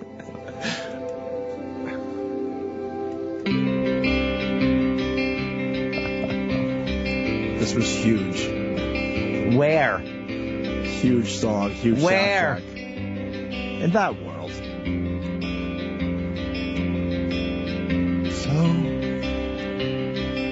What? Did he just sing? You call, and I'll come running to fight. And I'll be at your It's fine. It's just like a drippy love song. Wait for it to kick in, man. What's running? Yeah, Roland loves this. When your mind's made up, when your mind's made up, there's no point trying to change it. When It's your true. mind's made up, Hipster drivel. You fucking fag. Oh, God, do I hate this. You don't like this song? No. just like anyone. When the shit Is this playing during a montage scene where they're writing and working shit out? Are they sitting on a chair and he's plinking away and she's like, yeah, she grabs a pad. Quick cuts to them staring at each other, you know. Yeah. They A little eyes. smile. They're drinking coffee or something, and then they're like, oh, I think I thought of a part of the song. Oh, God, how do you see this movie? But then they pan by and some unsexy stuff is happening. She's pointing and scolding at him, and he's shrugging, and because you see a big log sticking out of the toilet, he clogged the bowl. No, Ant, you don't understand. Yeah. You said, how do you see this movie? How do you see the sequel to this movie? How do you see the sequel Why to this? a sequel?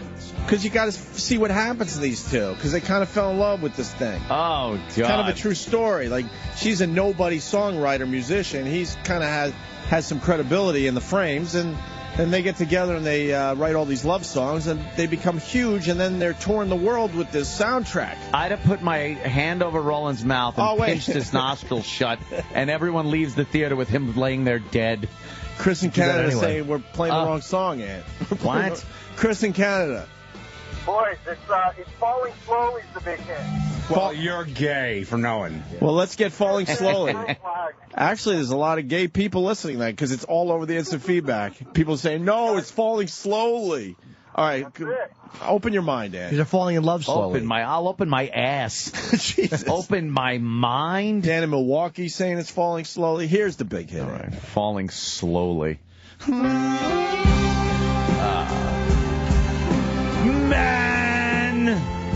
Listen to this shite. I'm opening my mind. Here we go. Oh, it's Chip. But I want you. I hate this type of fucking whining. This isn't singing. He's whining. No, he starts singing. Let it kick in. Listen to this. Let it kick in. It's like you got to sing like you almost can't sing. I can't react. To hipster fuck dicks.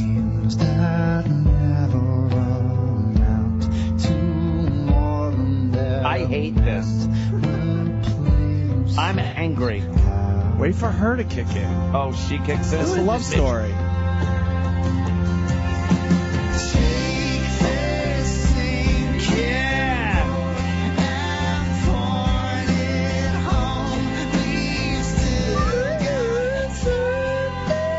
Just in time. Roland's here.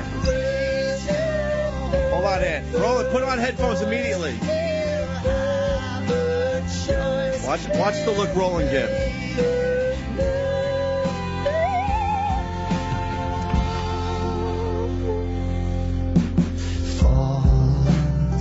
He just started smiling and rocking his head back and forth. It's like 100 other songs. Roland's back from his food run. Yes. We started talking about Bridesmaid. Yeah. You love it, right? Yeah, it was awesome. And how many times have you seen it? Twice. And you want to go a third time? Yes. But I finally figured out why you go to movies more than once. It's because you want to see the whole film, because you fall asleep in every film. That's not true. At every movie. Did you not fall asleep when you took me to see the sequel to Once? No. I was resting my eyes. I was hearing the music. I was feeling the music. This is abominable. So we went back to Once just to catch you up here, and now Ant's really mad. This is the gayest. And I said, but Roland loves this. It's an awesome movie. Shit fucking music. How is it awesome? It's a good movie. No, it's not. I read the good. synopsis. It's good? Yeah, it's really good. True story, right? It's not terrible, but it's totally nondescript. And it's not terrible? This is horrid. I hate this. You don't like love music? No, I don't mind love music. But this is that hipster shit. He's pretty hip. Total hipster. But his other group, The Frames, is a rock group. They're really good. Fuck them, too. Well, but the rest of the guys are like, what the fuck? Why are you doing this love music when we got this nice band that we put together? Blah, blah, blah. It's a song they won the Oscar, too. What? They did win an Oscar. Yeah. Oh, yeah, wow, memorable. And it's a love story, and they get together, and they fall in love, and then... Why did you drag Opie to this movie? Be honest, because I swear Really, I had why? no idea. What? Knowing, like, what that movie is, why would you drag him to such a chick flicky, faggy piece of shit? Want to suck my dick? No. Yeah, what were you doing? You're on like a date with him. No, I said you want to see a documentary that got rave reviews. Oh, great! Is it a documentary? If you say, let's go to try with the Tribeca thing, and we'll fucking see a documentary that got great reviews, I'd be like, that sounds cool. What's it about? What's it about? Fucking Manhattan Project? Hitler? What? No, but that's all he had to say to sell me, because I like documentaries. Yeah, I do like documentaries. But, man. And we learned that, their love wasn't that strong. They broke up. Oh. After all his dumb songs to her. Fucking cunt took my money. Roland made the observation that when they're singing these songs at the beginning of the movie, they're still in love, so they're sharing a mic, and it's all lovey-dovey. But at the end of the movie, he basically said, why don't you sing your part behind the piano? Because the songs are still huge songs for their fan base. But they're not in love anymore, and they broke up, and so she's singing her part on the other side of the stage now.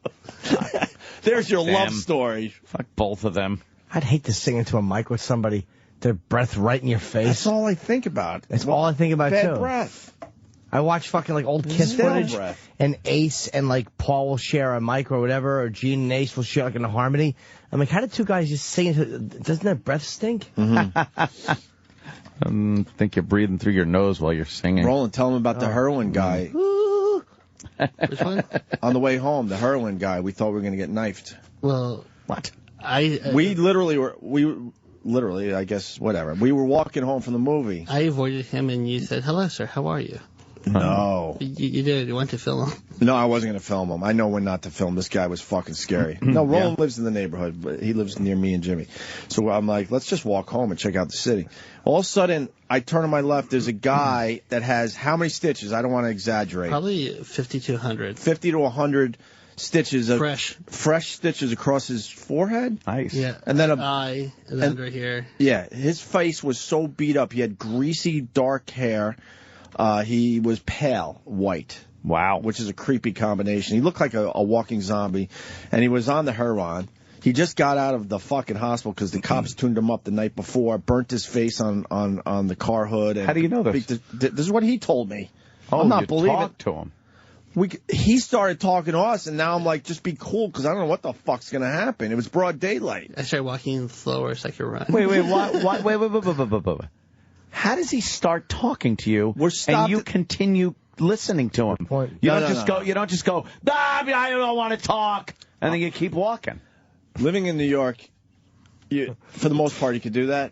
Every once in a while, you come across a guy, and you're like, you're way on guard, and I didn't know what to do. We stopped at a light because, you couldn't walk and cars going, and all of a sudden this guy just started talking to us. So I'm like, all right, just try to be cool.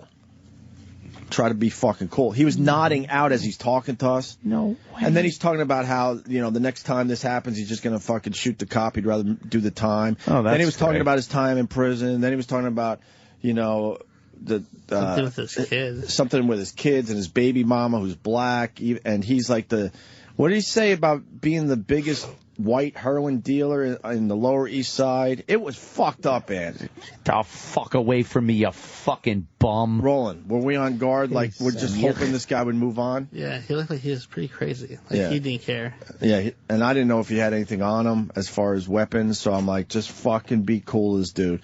And then eventually, he talked to some other person. He ended up bothering somebody else finally. Well, you should have asked him if he has a carry permit for New York City. I'm sure he would not. Somebody like that wouldn't be carrying a weapon illegally. Yeah, he said. That's right. Sorry, only people that pay attention to the law can't carry weapons in New York. Oh, I forgot for a second. Fucking dumbass city. That's why people like that can walk around and accost you if they want to. He wasn't accosting us. Well, no, I don't know what what he wanted. I don't know if the second I have no idea what he wanted. The second anyone walks up to you and causes you to have to put your head on a swivel or puts any kind of fear in you, that is accosting you. Yeah. That is a type of assault on your senses that you shouldn't have to deal with ever. And that's the type of city we live in. First time fuck yourself. First time I've been scared in New York. First time I've been scared in New York City in years. Yeah. And then even when he kind of ghetto the walk though. Yeah, the walk was a little rough and it was daylight. But then after he left us, I kept looking behind me, making sure he was definitely gone. What corner were you when it happened? Where was the theater? In the 70s? 24th and 8th. Oh, so you were way down there?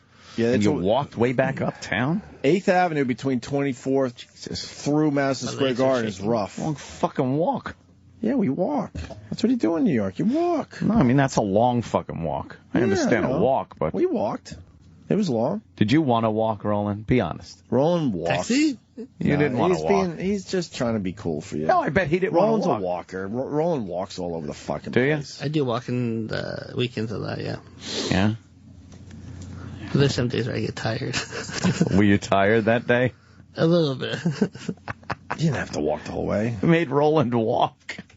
100 stitches, though, right? Yeah. That's it. He must have been a snitch.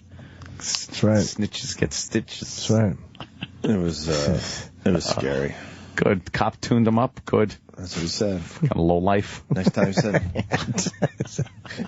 Cop tuned him up. Yeah, he just fires.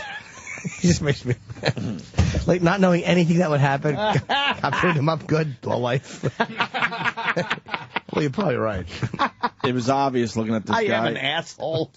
I don't even care. It was obvious looking at this guy that he was obviously the problem. He was a problem, yeah. Without a doubt. He's not going to convince He would never convince me that the cops did him wrong. That he was walking around fucking doing great things in the community, and the cops just decided to cave his fucking head in. What was he bragging about? That he was the only white drug dealer or something in Harlem? Or really? What the fuck was he saying? He's mumbling about killing things and everything. Yeah, it was... Oh, that's a great guy. Yeah, that's fantastic. Yeah, it was... Tell him, walk away. But he never asked for money. He never asked if we wanted drugs, nothing. So No, he wants to be a tough guy and sit there and fucking and yap to anybody. But because no one wants to talk to this fucking scumbag. And fuck him. And honestly, I don't even know how he got out of the fucking hospital. Like, he might even, escaped or something. Just walked out, checked himself out. Because the stitches were so fucking fresh. And a lot of them, man. Like, he should have been going anywhere. Just turn and go, walk away. Walk away. That's what you say. Walk away. Hey, Soundboard Fez on Twitter. He writes, Opie, stick to the summer blockbusters if you don't like films, you out-of-touch douchebag. All right. I've made it pretty clear that I don't really go to summer blockbusters, first of all, and I don't know why he's saying that. And he said that before we started talking about not liking this movie. I find it hard to believe that somebody fired off an irrational comment on Twitter. I just want idiots they are. No, I'm not even bothered. I wanted him to explain it because I don't understand what I was saying there. I absolutely see weird films. I think people know that by just listening to the show. Weird films are one thing. Well, I check out some films, man. Yeah. I check out stuff. This one that Roland dragged me to. Oh, because I said I didn't like this film, I guess? I didn't like this film. The sequel to Once, I guess. Why would you? Because obviously... Sounds horrid. This is the problem. Obviously, they fall out of love. Yeah. But one of them didn't want that on film, I guess, so they couldn't really show them falling out of love in this film. So then it turns out to be a concert film with those guys touring the world with this soundtrack that was huge. Cheers. So it's like without having the love story falling apart in your film, just kind of alluding to it a little bit, and then kind of telling the big reveal was they basically told you at the end of the film, that it fell apart. But they obviously filmed shit where it was falling apart. But then they said, we don't want that. Somebody decided, no, that's too personal, and I don't want interesting stuff out. So this film's going to fucking suck a dick, to be honest with you. Wait, this is the second one that's coming out? Yeah. With a documentary, though. Is the first one a documentary? No, the first one was just a film. The documentary... Oh, this is about the making of the film? Well, this is like going back to Once. And Holy, documentary. who cares? No, see, this movie Once became huge where they win an Oscar, right? These two get together. Right. They actually fall in love in real life, and Once is sort of real life, right? Yeah, it's based on them. It's based on them. So now they're touring the world with this soundtrack. It got huge. And then as they're touring, their love fell apart, man. Do you have pictures of them? I want to see what they look like. I don't know who they are. She's kind of like dog-like cute. I bet she had a big bodybuilder pussy. She probably had a big meaty bodybuilder pussy, and he fell in love with it. Bush. They showed in the movie her naked. Yeah. What? Yeah, she ran into the ocean with her big bush. And she got a big, hairy, fucking hipster chick bush. Sea urchin twat. Yeah, that's what she looks like. She's. Let's say. Yeah. I was on fucking female bodybuilder sites all weekend. Why? I was just trying to fucking find their big pussies, and I was buying their fucking videos. That does look like Eastside Dave. Of course. I picture him taking that Oscar and shoving it in his asshole. Yeah. She's very average. If she got a nose job, she would be pretty good. What a plain Jane she is. Yeah. I hate her hairdo. Her fucking Little House on the Prairie hairdo. Yeah, it really is a Fix your Laura hair, bitch. Ingalls It's the thing. Oscars. Get a perm. Do something fancy. Would she have a barrette in it? Yeah, she has a barrette in her hair at the Oscars. Really lazy. It's because they're so cool. That's probably what happened, though. Oh. She was picking something up. She had on a pair of like spandex or like yoga shorts. Yeah. And he noticed that her vagina was fucking, it was bulging through it. It looked like a fucking, like Omar's hat after he got shot. He's like, oh, God, I got to grab that big puss. Chris in Jersey. Chris. Yellow. He said, stop talking about this film. You sound like a faggot. But it started with me talking about how Roland falls asleep in movies, and it also led into the fact that I was dragged to this movie. I didn't realize it was this. I didn't like it at all. How long was the movie? Basic length. Basic length? It wasn't a short I film? couldn't tell you. No. Like an hour and a half. Hour and 40 God. minutes. How did you not walk out? Honestly. Why didn't you just walk out? I like documentaries. Yeah, but once you saw what this was about, I would have been like, Roland, you're on your fucking own. And I hope a heroin dealer with fucking stitches cuts your fucking throat. But I feel like I hate walking out of movies, even if it's a bad movie. I told you, the only one I ever walked out of was, help me out, was it Cool World? Is that the name of the movie? Oh, yeah, one of those. Was that the one? That was half cartoon, half... Yeah. Ooh. It was horrible. That was the only movie in my whole life I walked out of. And I've been to some bad movies, but for some reason, when you're in the seat, I don't know. I don't know why we don't walk out of more movies. Yeah, you turn off something. If something sucks at home, you go like, fuck this, you turn it off. We've all been in movie theaters. It's completely sold out, and you don't see people walking out, and you know the movie's bad. Is it just the money? Get better. I don't know what it is. And can't you walk up to a manager of a movie and like halfway through and just go, I'm not satisfied with the product. I would like my money back. Jewish old ladies do that. What's that? Jewish old ladies on Upper West Side. Jewish old ladies do that? Yeah. Figures. So. I do that at the end of the movie as the credits are rolling. I didn't like this. Yeah, I fell asleep. Get my money back. Well, you've already watched most of the movie, sir. No, I ain't. That's funny. I was shitting. It says 100% guarantee. Let's bring it around to Bridesmaids. So why is that a good movie there, Roland? It's a funny movie. It's like a dude's chick flick. Judd Apatow did it. It was good. I enjoyed it. Judd Apatow. It's getting weird reviews. Some places good and some places bad. Bridesmaids. Oh, yeah. I'm hearing, from other people, even guys, saying it's good. And then other people saying not so good. Right. Yeah. I'll give the definitive opinion. Oh, alrighty. When I see it. Oh. You going to see it? I didn't know it was a Judd Apatow film. I'll take a look at it. Yeah, Judd Apatow's all right. Is he a producer, though? Yeah. That means nothing. In that case, I won't Well, go his see friend it. directed it. I don't care. I won't go see it now. Producing something means nothing. Big on Rotten Tomatoes, huh? Yeah. How's it doing on Rotten? Oh, fuck. Look at that. Huge. What are we talking about? Huge. 90% positive reviews, 85% positive reviews from the people leaving the place. By the way, I can't hear our show on my fucking Sirius radio. There is no 105 on my radio. Really? Yeah. In my truck. Get out of here. There's no 105 in my truck. Wow. Oh, we're not on 105 on Sirius, though. Yeah, well, do you have Sirius or XM, Jimmy? I have Sirius. Oh, we're not then you're it's not on 206. 105. We're 206. Yeah. I had said that, and you guys corrected me. No, it's 206. It's XM 105. XM 105. Yeah, I knew that, and I had been corrected. Okay. Sirius 206. Okay. Yeah, you scared me. No, someone here corrected me, and you said, no, on Sirius it's 105, a few channels away from Howard. Remember, because you were saying, hey, who's on 102, 103, 104? But he's on 100. He's on 100 on both. So because they take no care matter. of that. Oh, I see. So okay. no matter what platform. All right, my mistake. That's what you. Were you just all mad because you're trying to tune in a station that doesn't exist? I just looked and I thought I saw 104, 106. I'm like, your mother's God. Why couldn't they put us on 100 on both?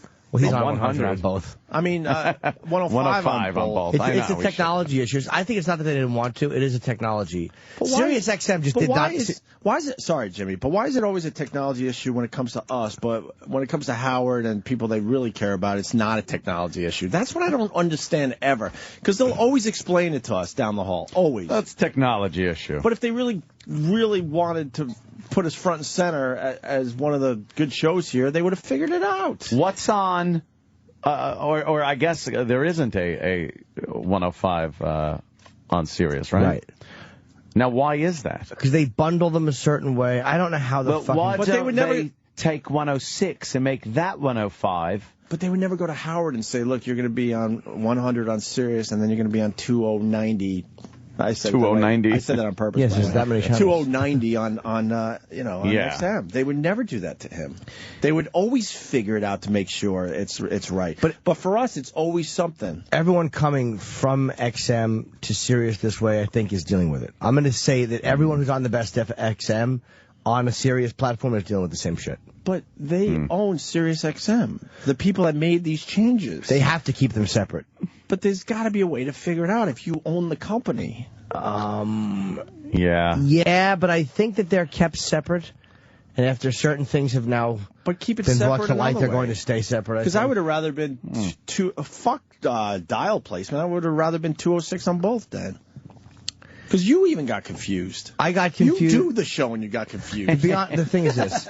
It should be called, and no disrespect to Ron Fez, it should be called the Opie and Anthony channel for branding.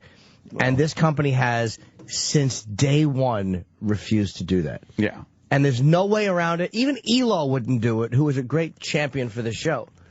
I think because they always planned on putting other programs on here. But it doesn't matter. Howard 100 is Howard 100. Yeah, but it's also Howard.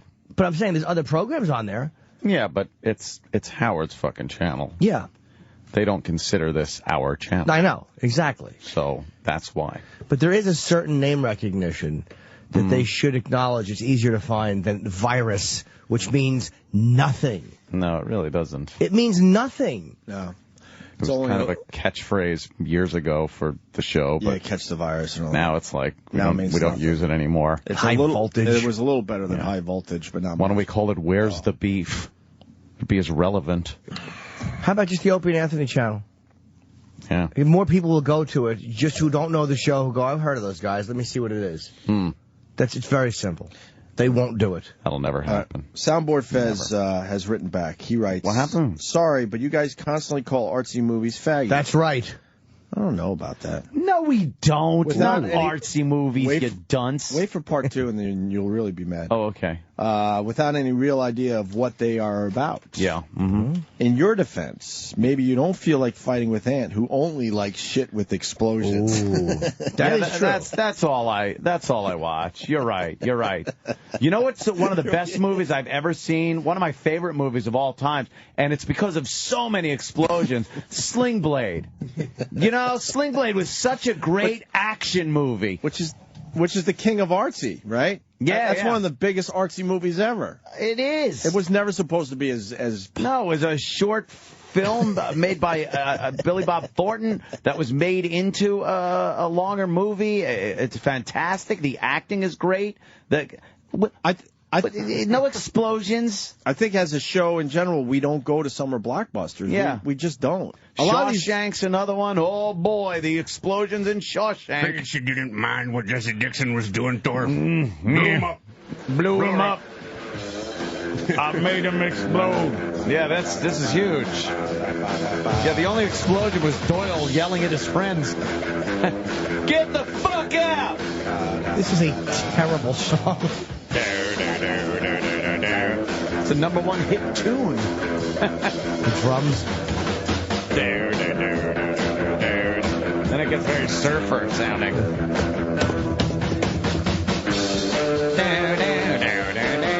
Oh, it's that Pulp Fiction's on it. It sounds like, they're leaving the diner. Hey.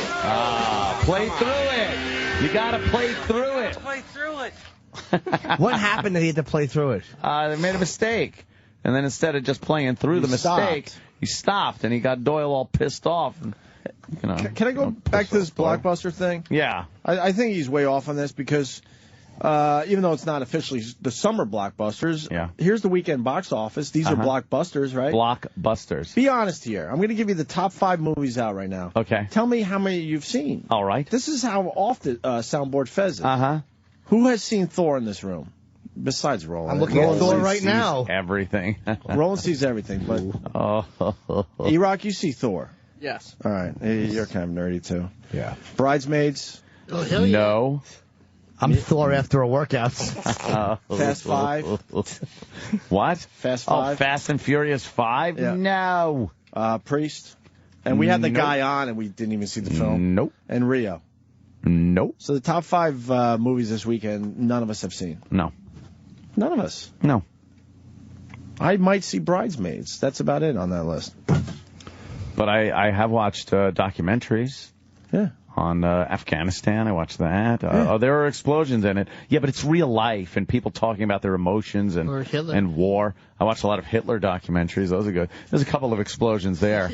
World War II one. There's a couple of big ones at the end. What an idiot. Yeah. Soundboard Fez. Is he following me on Twitter? Uh-oh. You want to do a mass banning of Soundboard Fez for getting it wrong he's today? fucking gone. Let me go to my I say tweet. for getting it wrong, everyone blocks Soundboard Fez. Let me look from everybody. I'm going to look from right here, right now. Hold on. At, and then I'll put and board, and then F-E-Z. Soundboard Fez. Now I'll search, and he's coming up. Let's see. Hold on. Hold the phone. Why isn't he coming up? How is it spelled? Just he tweeted normal? to you 24 minutes ago, Anthony, you're an ignorant, asshole, fucktard, white trash guinea. Oh, I am? You really? Wait, dude, is it Soundboard Fez, 1Z, the whole deal? How do you spell board? B-O-A-R-D. Yeah, okay. Let me go try. Sound. Oh, that means you spelled board. No, I don't think I did. B-O-A-R-D. I know it's like a soundboard. Oh, okay. And then F-E-Z. It puts sound, because the autocorrect puts sound patches. Stupid autocorrect. I hate autocorrect. I do too. Okay, there's soundboard. When I tell a girl that I want to lick her and 3 A's pop out, where's the ass? There's Soundboard Fez. Let's see. Anthony, you are an ignorant asshole, fucktard, white trash guinea. That's good. And your mother's a cunt. Let's see. Stick to summer blockbusters. That's right. Why would I ever want this guy fucking doing anything? I want to see what else he's written. Opie, maybe you're allergic to lavender.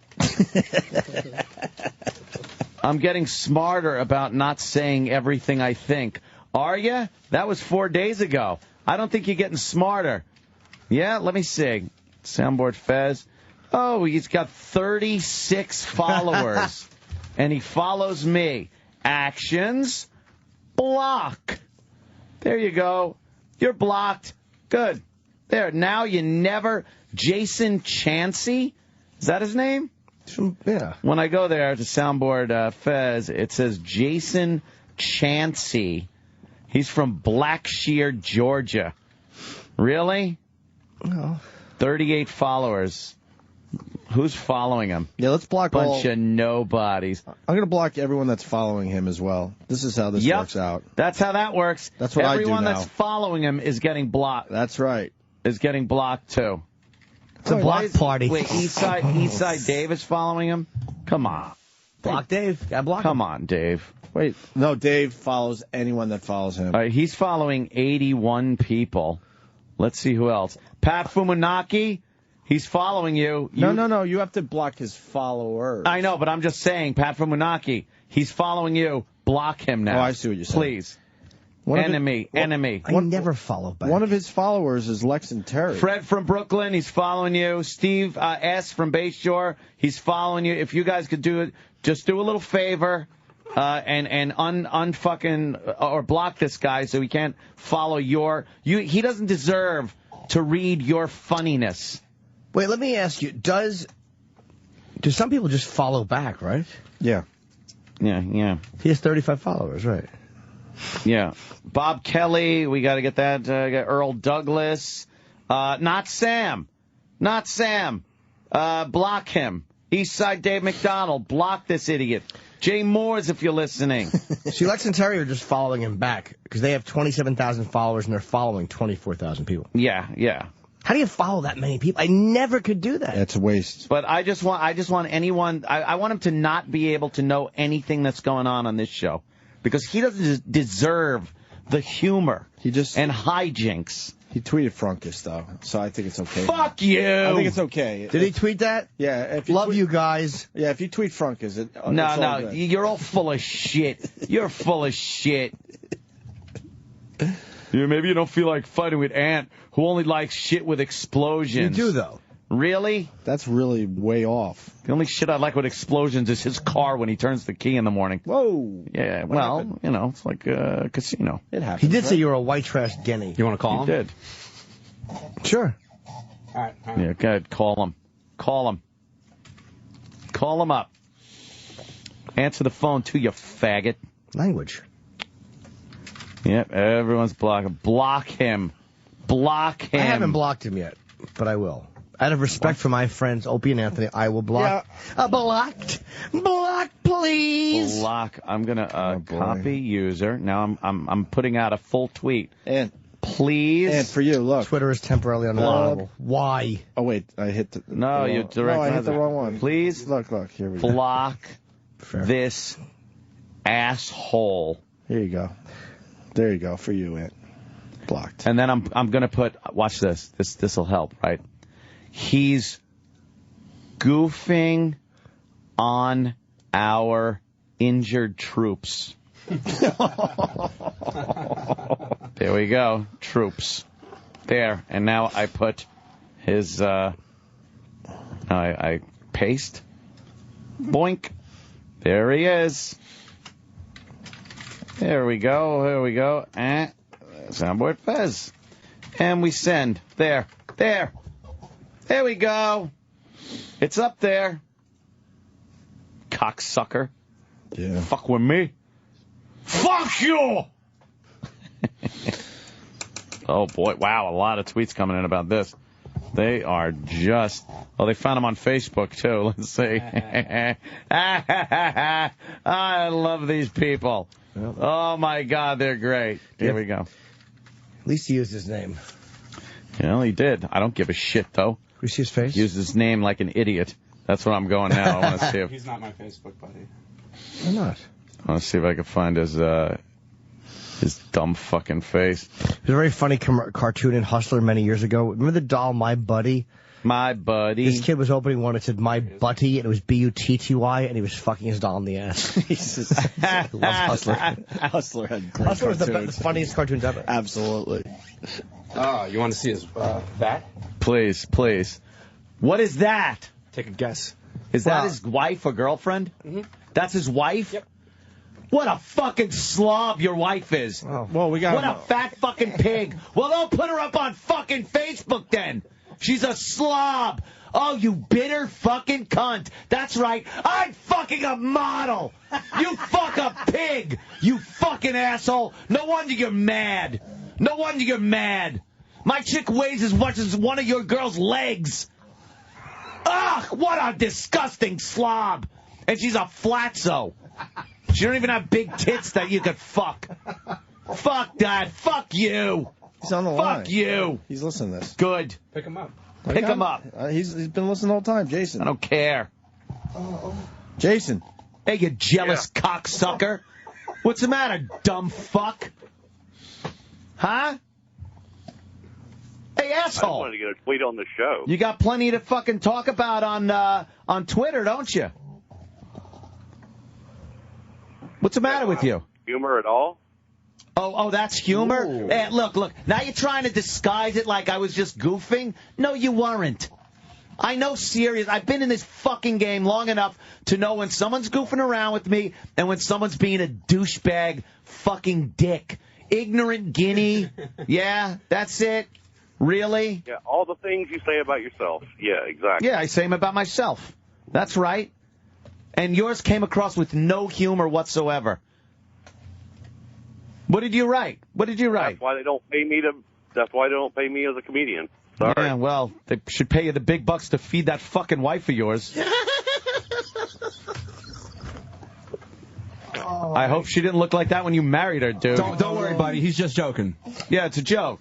Don't you get it? See, when I call her a fat fucking pig, I'm joking. Right? Do you get it? You don't hear me screaming back at you, do you? No, not at all. That's good because it's a joke. That's cool. You're a good guy. You're a great. Get paid to make crass humor. You're a great fucking guy. Great guy. Where is it? You're an ignorant asshole fucktard white trash guinea. Now, please explain to me where the sarcasm or humor comes in. How I'm supposed to know that you're not just another asshole fucking hater that's giving me shit with that. You're an ignorant asshole fucktard white trash guinea. Go ahead. I guess I should have put lol afterwards. Yeah, I guess you should have.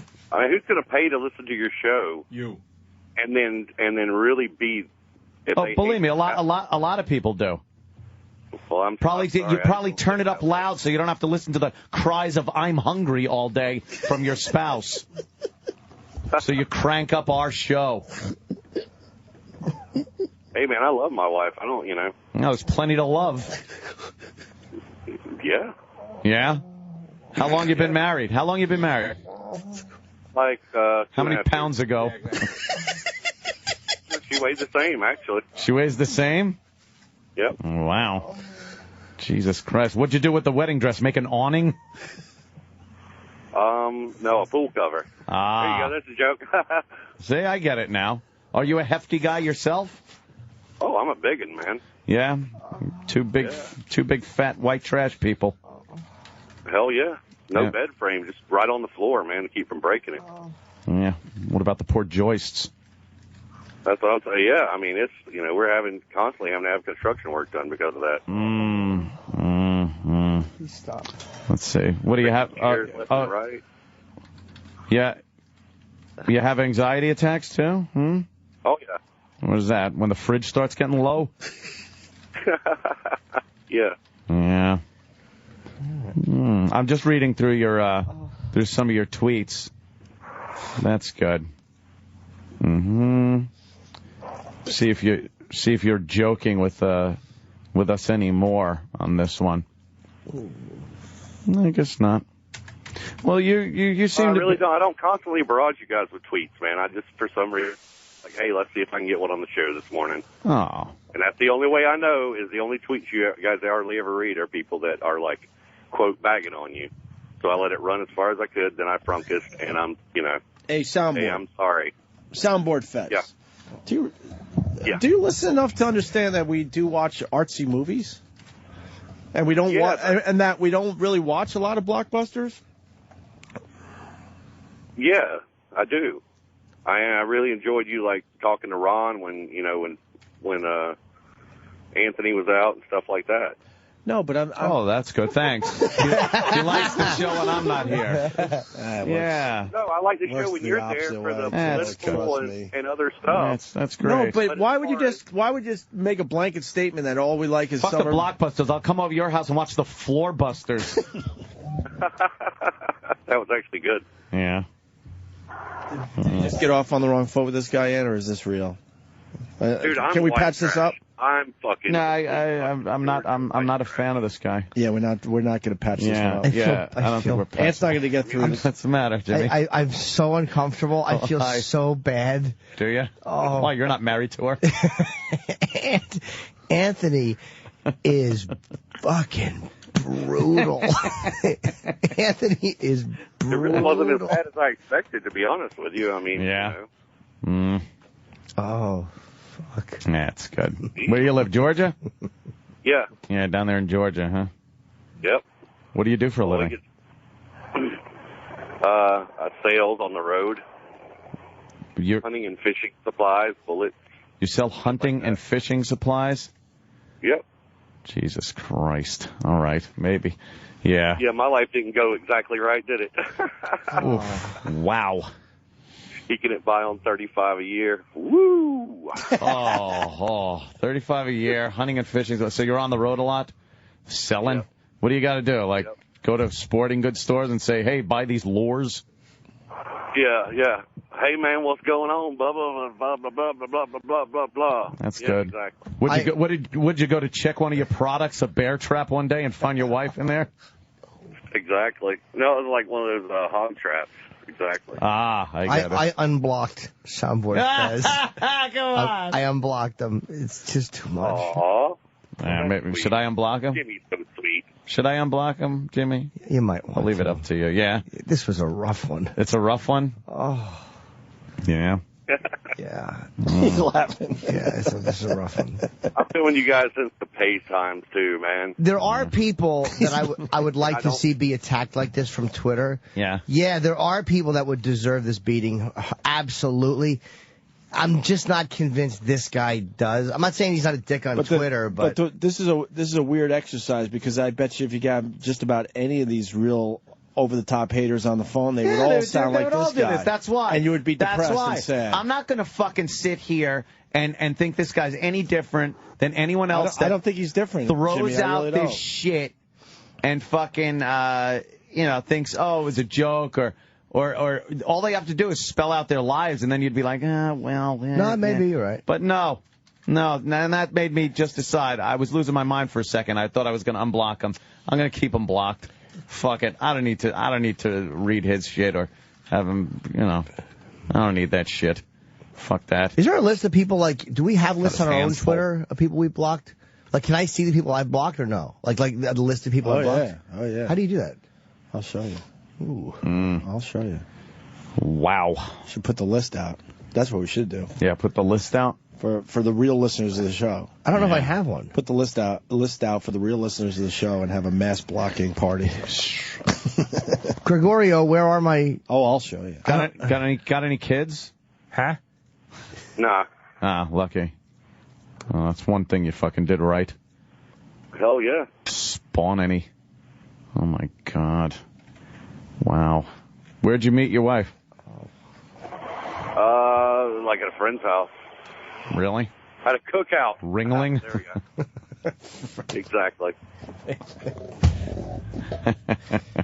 I was a peanut salesman at the time. This P.T. Barnum. I don't. Yeah. P.T. Barnum, of course. Did you say you were a peanut salesman? That makes sense. Back then, a peanut salesman. Because of the elephant joke, get it?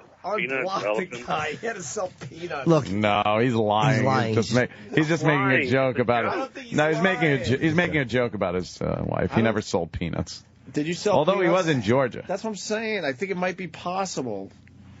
Did you sell peanuts, Jason? Be honest. Till the wife started cutting in on the profits. Don't get high on your own supply. He stomped me out of business. Yeah. Stomped you out of business. Yeah, I hear you. CB in Atlanta writes, so this guy just had his life ripped apart on the radio, all because he unfairly criticized your movie-watching preferences. Yes. This show is brutal, he writes. What's a maid name? Potamus? Yes.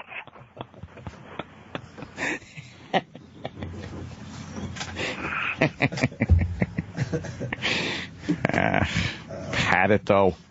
Had it all weekend long. You got to read shit. You just stepped in front of the fucking the cannon after the whole weekend of reading fucking assholes goddamn posts. I unblocked. Fuck them all. I can't do it. Really? And there are people who Do people really do that? What? Do people really just bash you guys constantly? Over and over again. That's all. They call me you fucking white trash guinea. You get the same guys trashing you for 2 straight years, and you think at that point, well, wouldn't you just move on then? I don't really understand the whole logic behind it myself. But yeah, Jason, unfortunately, that's what we get all the fucking time. Some people Every follow one of us. just to be annoyed. Like, hold on a second. Some people will follow just to be annoyed, but I don't do that. Like, Rosie or Michael Moore, they're entitled to their opinions. They annoy me on Twitter, so I just don't follow them. I never read their tweets. Like, I can't comprehend why anybody would follow somebody they don't like. It's odd to me. Mm-hmm. I just wanted to stop the show with a boring fact about myself. That's okay. You brought up 2 people that are lighter than his wife. Is she listening right now? Does she listen? Yeah. What does she do for a living? She's got to work. Yeah, she works for the state, working with kids and stuff. Oh, really? Are they hiring? What does she do? It sounds like one of those. Yeah, is it a disabled children thing? Like, she work with the. She does that on the side. She does that on the side.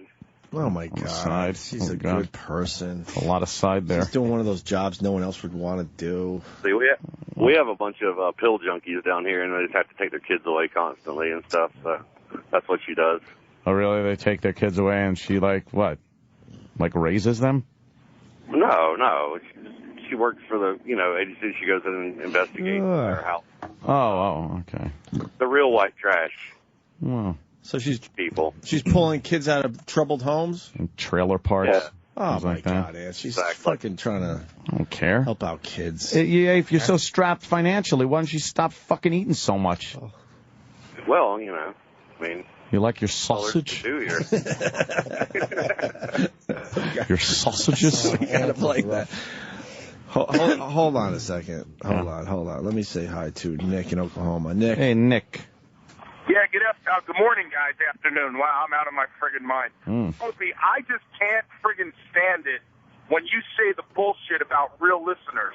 Okay, I disagree with you guys sometimes to the point where I would like to bite your fucking faces off. Ooh. I say shit. I've been blocked by Jimmy, but I'm a fucking real listener. Well, hold on. Let me ask, why did I block you? Because Jimmy, I'm not that hypersensitive. I'm really not. Can I hold on, because you said it to me first.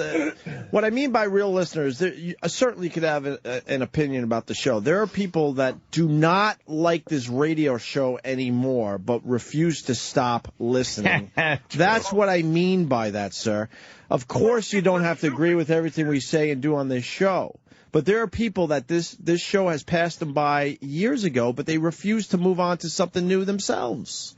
Yeah, and they're jackasses. I mean, that's what was your Twitter name, bro? And that's why I say real listeners, like people that are still, digging the show on a regular basis. You don't have to like everything we do, but they certainly would consider themselves still fans of the show. That's what I mean by that. But there are people that are so obsessed and don't like the show or don't like an individual on the show that they keep fucking listening, and that's fucking psychotic in my head. Yeah, and I agree with you on that 100%. I just want you to know, I love this show more than anything. I'm part of a guerrilla marketing campaign out here. I write 202. I used to. I don't do that anymore because now you're not. As stupid as that is. But why did I block you on Twitter? Yeah. What did you say? Jim, because when you and I disagree, we disagree. Specific. Oh my God. No. Let's hear specific. Let's hear specific. No, what happened? you know what you wrote to Jimmy that got you blocked, so Because please say it. I've been disagreeing. God. I honestly don't. The reason why I don't is because I don't write a lot of shit on Twitter. There's all different things. Like we disagreed. I'm the fat guy that calls in all the time, the truck driver, and we disagreed on a lot of things. And I've started 90% of our audience. What's your Twitter name? The Horse AMF. The Horse AMF. I honestly don't remember you at all. Well, I'm not mad at you guys about it. I'm just saying, I just don't thanks. like to hear this shit. I don't like to hear this shit about not real listeners, because I am a real listener, and there are times, like I said, that I would just like to beat you to death with a rubber fist. I got you, but I think I explained it to you, what I mean when I say that, okay? And I appreciate There are guys that continue to listen that want to take down the entire fucking show because they don't like it anymore. And that is fucking weird to me. But this sounds like every interview on, like, First 48. Every time you get them there, they're like, no, but I didn't do it that, I didn't mean that, I said this, but we disagree with that. But meanwhile, right before you block somebody, you've read something heinous or fucking stupid or just ignorant, and then you block. But then, you get the instance where you get to actually talk to a couple of these people, like today, and, they're never at fault. Because there's a weird thing. It's like when you look at people, like I've had people break my balls, and I'm fine with that. Sure. But sometimes you look at other stuff they've written, and it's like you have to make snap decisions. Like, if you're on stage and somebody heckles you, you understand that some people are heckling because they want to have fun with the show, and they want to help out, and they're a little annoying, but you get it. Other people are just trying to be funny, and other people are being motherfuckers, and you kind of have to pick up that tone immediately. So it's like I've kind of gotten pretty good at that, and if I read stuff and I'm like, the guy's kind of being a cunt for real, then I'll block him. Yeah, when someone's just a fucking cunt. You just know. Like Ann said early in this conversation, you just know. We've been doing this long enough to know. All right, Nick, thank you, sir. Keep listening to the show. I appreciate it. And let's get back to Jason from Georgia. Jason, did you do the winky face? I don't think you did, Soundboard. Was there a winky face? I forgot. It was. Forgot the winky. Winky face will get you out of some shit sometimes on Twitter. Yeah. I was so excited to get my brilliant lines out there that I just forgot, man. What have you learned? What have you learned? Monday morning's not the day to get noticed. That's probably a good one. I think he's right there. Monday morning, not a good day to get noticed. I'll make a deal with you. Let's make a deal. I think Ann would agree to this. Right now, you're being blocked by just about everybody. Yeah. It's unfortunate, which doesn't matter, because I also know when you block someone, they just fucking get a new account. So, so it doesn't even do anything in the end. Yeah. Can we talk to your wife today, sir? She's actually not available, and I'm not bullshitting you. Uh-oh. She's in training all day, so. She what? She's got to go to, like, this training meeting. They have. So you said she's at a trainer. Training meeting. But she's actually on a train, the whole train by itself. Oh, we get it. That's good. Yeah. They're transporting the elephant to the next town. Yeah, that was the gimmick. Yeah. Well, And what are you going to do? I don't know. I got to think this one out for a little while, and right now he's still blocked. Later Jimmy, on, yeah. Jimmy has unblocked him. I'm not going to make any. Where are you at? I'm not making a snap decision to unblock him. I'm going to sit on this a while. I'm going to think it over, and I'll probably keep him blocked because I got to make a precedent. This guy, I have to set an example. Fair enough, but let me put everything on the table. He's one of these guys that allowed us to talk to him today. Big shit. The other guys just fucking hide. Big shit. All right. It's the guys that hide. Fair enough. I'm just putting that on the table. I'm not saying that it should sway you either way. I'm just putting all the facts on the table. hear you. Because a lot of these guys would never come on the fucking phone. And they would never have the opportunity to, and they would never dare call. Right. But it's because we reached out. Searched him we down. called him at his house. But he could have hung up or not come on the air. He could have. But let me tell you something. So could have avoided this. I have to set an example because then the assholes won't think I'm serious. When I block somebody. That's a good point on your part. So you got to stick to your guns, and I say I'm keeping right now. I'm keeping them blocked. Jason, this is what I would do. You only have 30-something followers, so... I'm an ignorant, asshole, fucktard, white trash guinea. Yeah, so take the blocking, and then just start a new account, and maybe start anew. You could be soundboard Anthony. Oh, yeah, this guy who I blocked was kind of a dick. Oh, yeah. Do you remember something now? Yes, not this guy. But the other guy? The other guy. What did he say? That said you just had disagreements, you and him. I'm trying to see. I just vaguely remember his picture, and I'm... Yeah. Yeah, maybe you can find him, Danny. I don't remember why. I can't see the whole tweets when I Googled it. Like, they only show you the beginning, so I'm trying. It's slow. Yeah. The beauty of blocking people, it really is amazing. It's like you forget they were ever alive. I know, that's just it. It's like, oh, really? You? Who? What? Wow. I don't fucking remember. If I didn't have to see what they wrote looking at mentions, I would never block people, because I don't care who reads my shit. And there's plenty of ways for them to read it without by being blocked. Not losing it. Yeah, they're still reading ours. But then they can't get back at you. There was some guy that where did he fucking right? Let me go. This was on Facebook though. This is on Facebook, and I really just want this guy's a fucking total tool. I guess he was talking about Red Eye. He goes, watched Red Eye last night. You are fucking embarrassing to watch. Lame comments, stupid mannerisms, and brutal hair. Give it up, dude. And then he writes, you give everyone the douche chills. You a hole. And it's like, really? Really? So was he a fan? I guess he watched Red Eye. No, I'm not. And then he listens to the show. But that's what gets me. Yeah, so it's like, well. Hold on, Ed, seriously. Yeah. That's what confuses the fuck out of me. Is that guy a fan? Yeah, he is a fan because he went out of his way. No, is he a fan? To get it to I'm asking Ed, is he a fan in your head? I don't know. That's what I'm asking. Because then people go, what, you can't take it? It's like, no.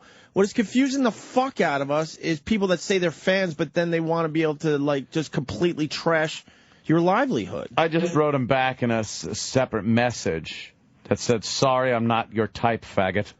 Well, no need to use that type of talk. Well, it is weird when they talk about our looks and our clothes and our hair. He's looking at my mannerisms on television?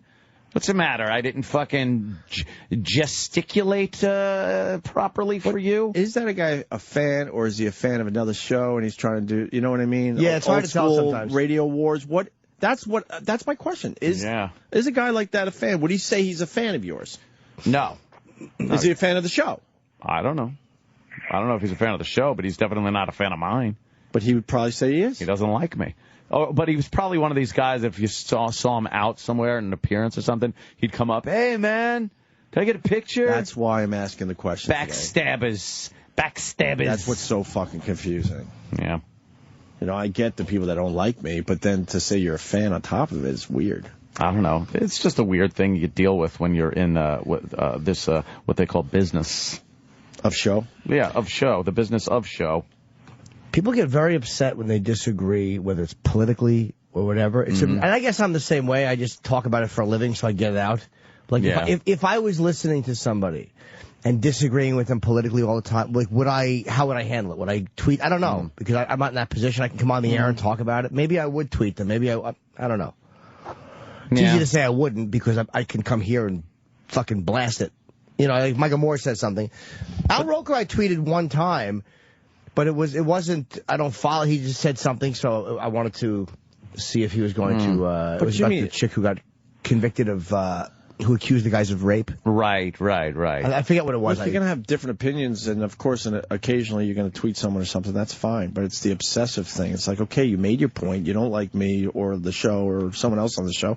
Move the fuck on. Yeah. The thing is, people want to matter. That's what it's like people want, because they hear us, sometimes they want us to hear them. Because why else, literally as much as Michael Moore annoyed me with what he said, it wouldn't even occur to me to tweet him. I could care less if he knows I don't like it. Like, I say it here, I get it out, but I don't follow him because I'm not interested in what he says. I don't follow Rosie. She says what she wants, but I'm not interested in what she says. Right. Well, so why would I follow her? But we would love to discuss it on our show. Oh, my God. And that, to me, is one thing. I would love that. But following her on Twitter, I'm just like, nah, her opinions, I don't really care about what she says. It doesn't upset me. I just think it's stupid. Yeah. So why follow her? Like, I don't get the thing. I would wish someone could call and tell me the thinking. Because I follow guys I like, or, you know, the guys from The Wire who I love. I follow less than 20 people. I follow certain people just for the show. Like, just to read their shit for the absolutely. show. I have a variety of people that are weird that I follow. Yeah, like weirdos and stuff like that. I don't write them back, you know, or anything like that. And if I disagree and hate what they say, I'm not, you know, I'm not going to write them back. Right. And where are you at when someone calls you a pussy because you block them? Like, we're supposed to take that? Why are we supposed to take that? I don't know. I don't usually get those because I've blocked them. No, but sometimes you get their friends will be like, "Why'd you block such and such?" And then it's like, "Oh, really? Oh no, now you're blocked, asshole." But obsessively, they'll start another account just to tell you you blocked them. It's like, oh, you can't take your pussy. It's like, why do I have to sit here and take it? It's my cell phone that you got connection to. Yeah. And what they say is they overuse the word like hypocrite. Like, you can't. I'm not trying to stop anybody from saying anything. You can say what you want. I don't care. You're saying it elsewhere, and people are hearing you loud and clear. I just don't feel like reading it. Yeah, like what you're doing is basically standing at my screen door and yelling into my house. So if I close the door in your face, I'm not saying you don't have the right to yell, but I'm not going to listen to it. Like, you're not important to me, so I block you. But I'm not stopping you from yelling. And if I retweet it, it's just going to let more people see what you said. I'd rather just the 10, 15 people that are following you get to see your genius than me deal with it. So all I do is block it and end of story. And forget and I really do forget that they existed. Like, I'll see someone, we'll give an mention to somebody who I blocked. Like, oh my God, I was so annoyed at that guy. Oh, that guy. Oh no, it's great. Dead to me. I wipe out the whole village. You just, you lay waste. If you're scorched earth policy. If you're unfortunate enough to have an @ in your tweet and you didn't know, sorry. Gone. I wipe out villages, man. I should have a lot more followers, I think. Wipe out villages. I'm serious. All right. Well, who was this guy? What was his name again? Yeah, Jason. Jason.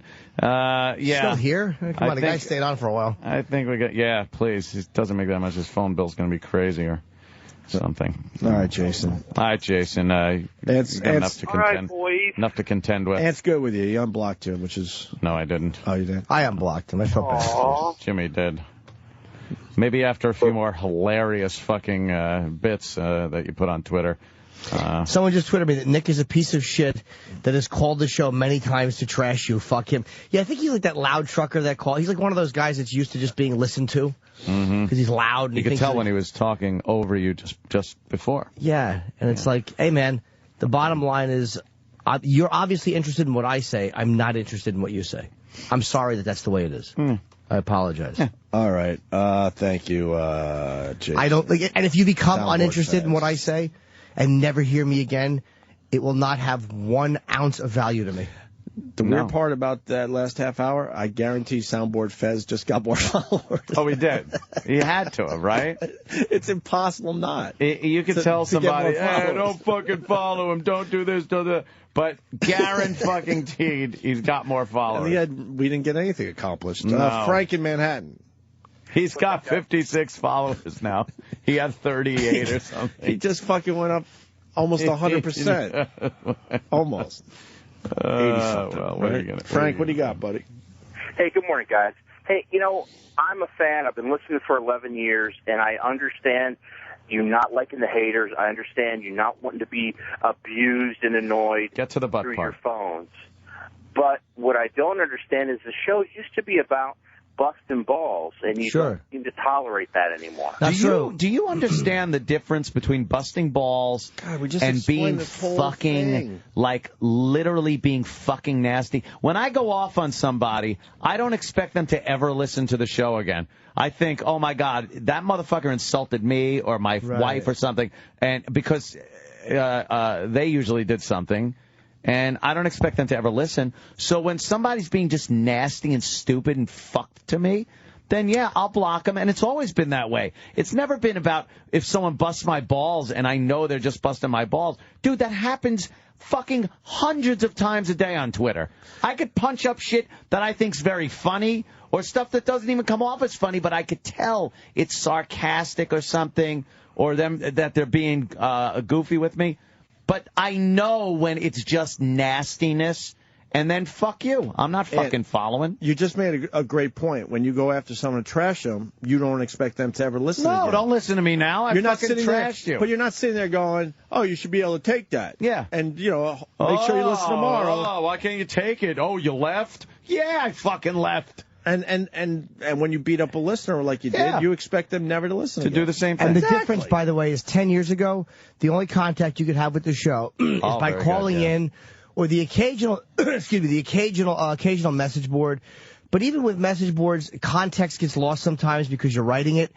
But at least you had more than 140 characters to do it. Yeah. It's a lot of times hard to get meaning across. If you call up, it's a lot easier to pick up your tone. But a lot of times, if somebody's continually cunty, like that guy that called in, I'm glad I blocked him.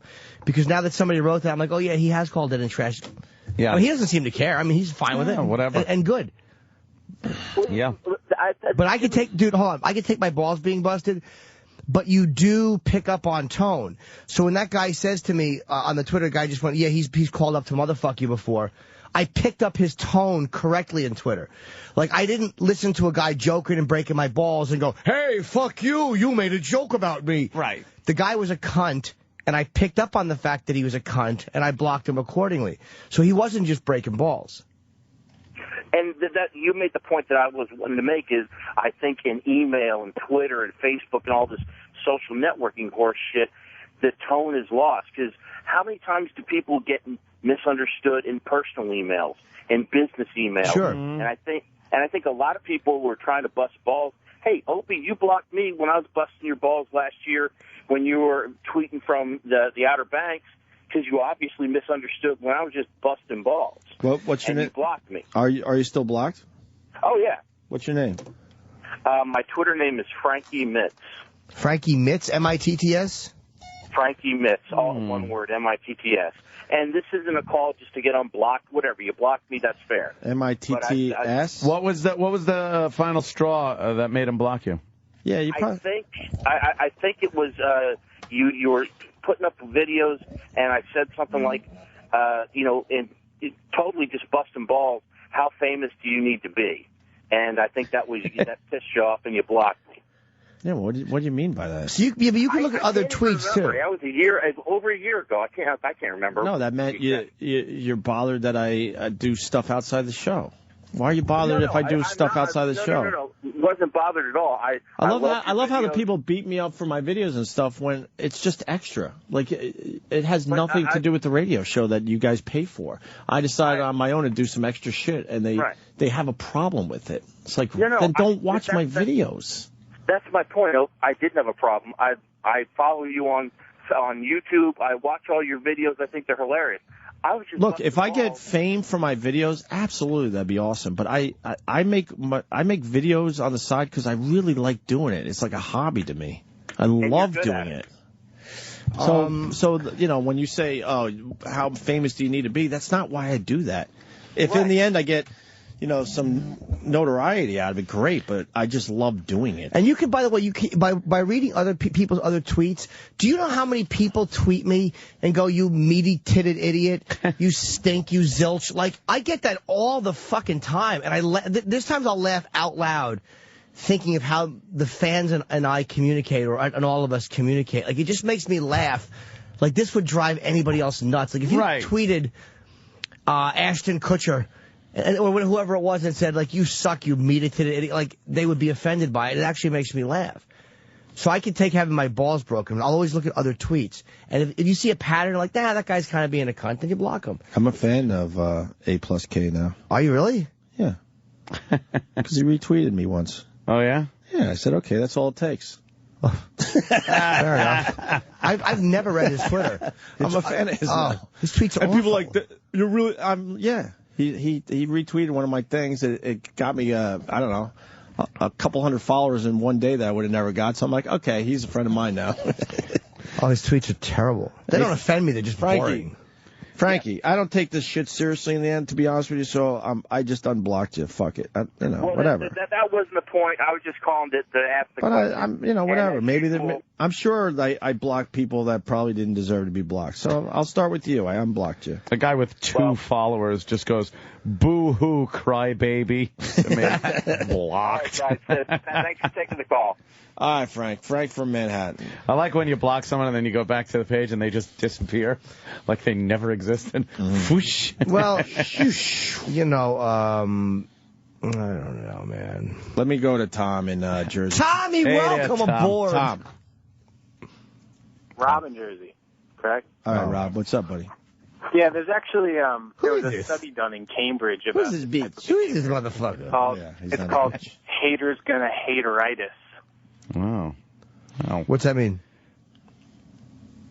I actually didn't know what he meant. I didn't either. Did he hang up after that? That was a legit question I had for you. Sweetie! I had a legitimate question for him. Oh, my God. I'm just trying to look for an example of somebody that is just fucking around. Because there haven't been any lately. But you just know. It's something you just know. How about this one? Is this a guy just fooling around? Fuck you all sensitive bastards. Pull your tampon out. Yes. Yeah, that's just See? around. Yes. And you can just tell. He's saying that we have You know vaginas. what, though? But just in case... Yes. Saying we have vaginas. But just in case that isn't him goofing around, I'll block him. Yeah.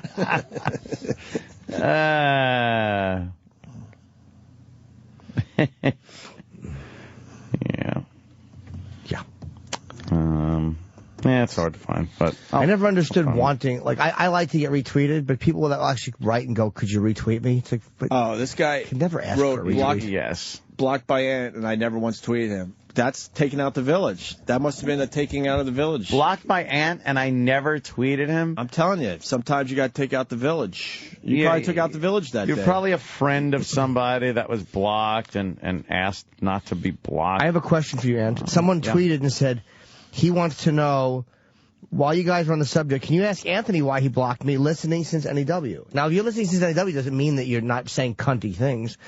I'll give you his name. RJ. Okay, should I look him up? Ralph Roger Jack. Okay. S as in Swivenk. RJ. Where is he? RJ I just had him. I lost him. Oh shit. Oh RJS 3566. 3566. And while you're looking, can I say what I blocked a guy this week because I was tweeting about like just silly things. And he goes, "It's got to be funny if it's shocking." And it's like, you don't, to me, anyone who uses shock comedy is kind of a dummy. And I don't think making fun of drunk driving is shocking. I just thought that the things I was writing was funny. Right. If he didn't agree, he didn't agree. But it was fun to block him. Let's go to Marcos. Marcos and Yonkers, turn down your radio and go. I'm sorry, guys. I'm at work. Good morning. Hey, O&A. Happy birthday, Jimmy. Thank you. You're welcome. I just wanted to say I really don't understand why you guys get hated on so much. I've been a listener for 10 years. I follow you guys. I follow everything you do. I follow Ant. I follow Opie. I actually made a separate Twitter just to follow the show and everyone on it. I got blocked this guy. I don't understand the psyche behind these assholes. That's what we're trying to figure out. I mean, every show like this has them. When we do talk about this, my Twitter later will be filled with people going, really? You guys get that many haters? Yeah, unfortunately we do. But, I mean, overwhelmingly, it's more positive tweets in the end. But the numbers of haters out there is alarming. And can I say one thing? I'm sorry to cut you off, Opie. When I listen to you guys, I feel like I'm hanging out with you guys. Oh, I drive a school bus, and I wake up at 5 o'clock in the morning. I would never hang out with a bus driver. Yeah, exactly. It's also because sorry, I had to say. We're very opinionated, and people get very angry when your opinions are different. And again, like I said, they want to be heard.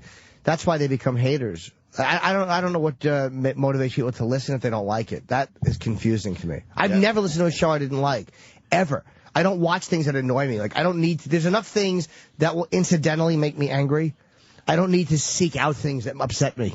They're there. I would never waste my time listening to a radio show or reading a message board or that I don't like. It just doesn't make sense to me.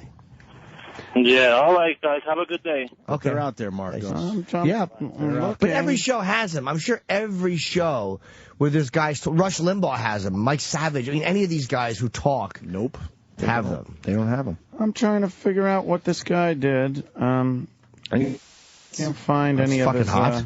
Is it? Yeah. Any of his tweets about me, per se.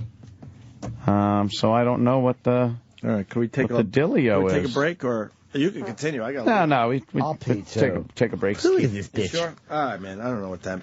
Yeah. I don't know what that meant in the end. Soundboard Fez just gained a shitload of followers. Yeah, that's what that did. That's all that did. Can I address one more thing before we go? Oh my God, hurry! I'll do it when we get back. Remind me to address the DC show when I get back. I forgot. Perfect. We'll do that. Good little 12-ounce goddamn roll of sausage supposed to feed your brother and me and you 600 pounds of men, at least. You get my point? And the two girls, and they put it in that fucking pussy roll of sausage. Son of a bitch. Somebody needs their ass kicked. Some little consumer geekaroid fucked this shit up. Save money. Yeah, save money. Fuck, I'm going to eat, goddammit. Randy Taylor. I don't know where you people come from. I don't know if you test your products, your quantity of your products. Your products are very delicious. I love your sausage for 30-something years, but I can't take and feed a family of 5 on a little 12-ounce roll of sausage. I don't mind paying you more money for your 16-ounce roll of sausage, but you don't have it anymore. You've got a 12-ounce roll, and you've got 3 men that weigh over 200 pounds apiece, a woman that's a little plump Scotch girl, and a daughter who's 13, and you're going to try to take a 12-ounce roll of sausage and a couple of dozen eggs and feed that. It ain't going to work, and I'm not going to purchase your product anymore or ever again. And as far as your 16-ounce and maple and sage, I don't eat that. I'm not from the north. I'm a Texas man. Jimmy Dean sausage is for southern people to eat with the breakfast, with the fried eggs and the T-bone steaks. And I can't see going to a little 12-ounce package to feed 4, 5, 6 people. And I'm not going to buy 2 of those 12-ounce packages just because you want to downsize and charge the same goddamn price.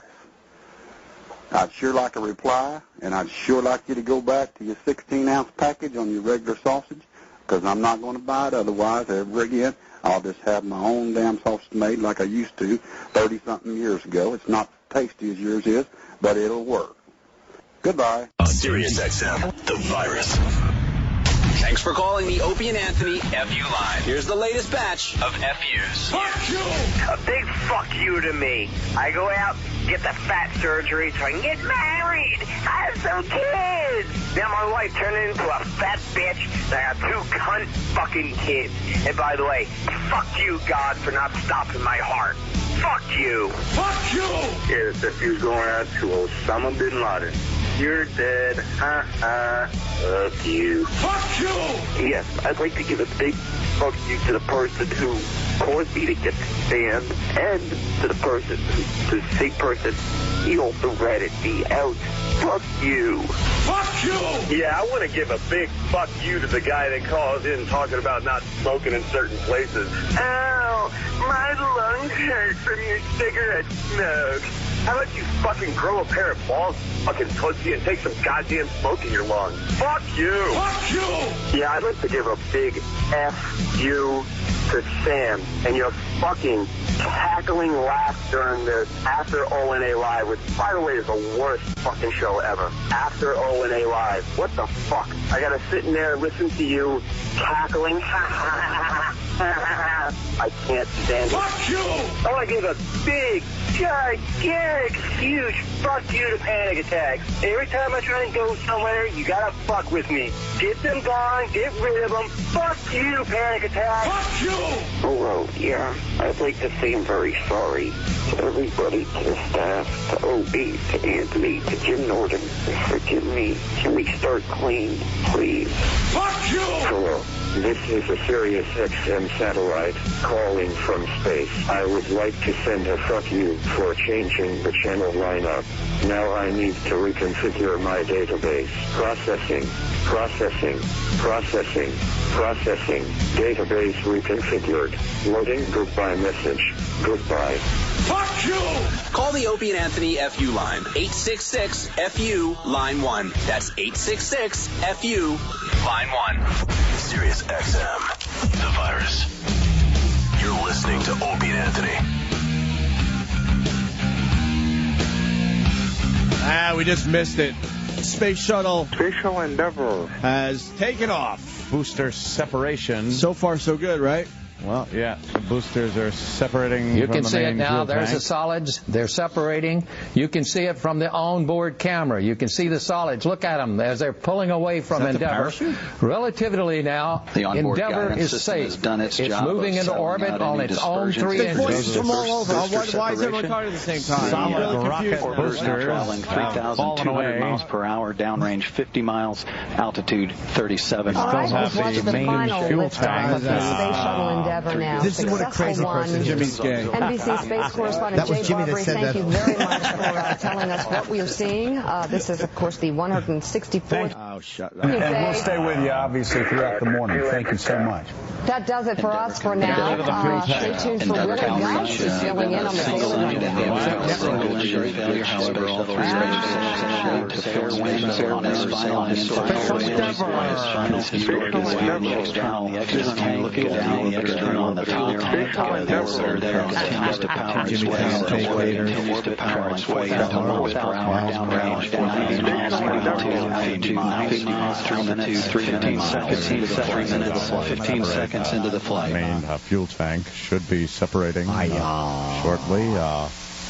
Diverticulitis. Space Shuttle Endeavour makes its way into Rock. full Earth orbit. Fighting because he's It's the got a final seed. mission of the Space Shuttle Endeavour. Good morning, Willie Geist in for Chuck and Savannah, and we do have breaking news on the Daily Rundown. The Endeavour Space Shuttle on its way now. It's not breaking news. International Space Station shuttle, as you saw, lifted off just moments ago. Breaking news to be if somebody Coming on fucking board head the flew out Opie the and its window. 5 crewmates on board. Commander Mark Kelly's wife, Arizona Congresswoman Gabrielle Giffords, I'm Carol was Costello, there sitting in in Cape for Kara Canaveral, Phillips. Florida, We're following the final mission of the Space launch. Shuttle This is Endeavour. significant for a As couple you of know, it reasons. blasted off the launch pad at First, of Kennedy course, the Space presence Center of just Gabrielle minutes Giffords ago. also was there in April. This launch was scrubbed then. She's now returned there, arriving yesterday, watching her husband launch up toward the International Space Station. Also, because this is in fact the last flight of 25 for the Space Shuttle Endeavour. NBC's Lieutenant Correspondent Jim Barbary is there watching from the Kennedy Space Center. Jay, good to see you this morning. Looks like a clean launch. Or about 335,000 feet in altitude. Going into orbit as it should be right now. Everything is clean.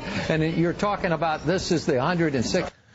Sorry. Wow. That is the most annoying 5 minutes of radio. Most annoying 30 seconds? Most annoying 5 minutes. Hey, this guy over here now. Over here now. You fags are talking about Twitter like the junior high broads. Oh, yeah? Let's chat at Pittsburgh. It's a social networking thing that we all use. I think it's fair to talk about it. But it's also a fair... I think it's an unsocial network, if you get my boy, drift. yeah, a little wordplay. It's also a fair comment from Chad. They're doing 11,000... Oh, that's feet per second. Yeah, they do 17,000 miles an hour when they're in space. They're at 355,000 feet. Trevor writes, I think I just lost my fucking mind. I don't know why. It is funny because it's like, roll to heads up.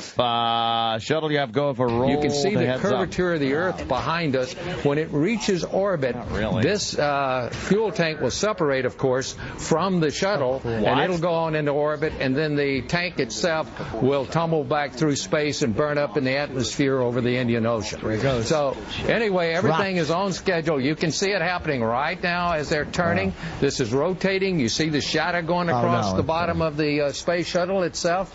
And you can see it rotating as they're turning back over to fly upright. They were going into space heads down. Now they're moving over to be upright as they go into orbit. So everything is going great. Do they fly upside down we to get no problems at all going up. You don't feel upside down. Anyway, we should be but are they upside down before they actually lose gravity? No, they're going right straight up. They're going right side up, but for space purposes, they're upside down. But they turn upside down. But I want to know. Yeah, once they get up, into low Earth orbit, then they can go upside down. But when are they right side up? It's not literally. Well, they're standing on end. They're straight up and down. Right. When they're going up, because, you got to get that altitude. So they're in the proper direction, but they're upside down compared to space? But then they roll over on their back, relative to the Earth, but, See, they're going back down now, altitude-wise. Like, they're at 345,000 feet, 344,000 feet. They're going down. Maybe they're just crashing, and we don't know it yet.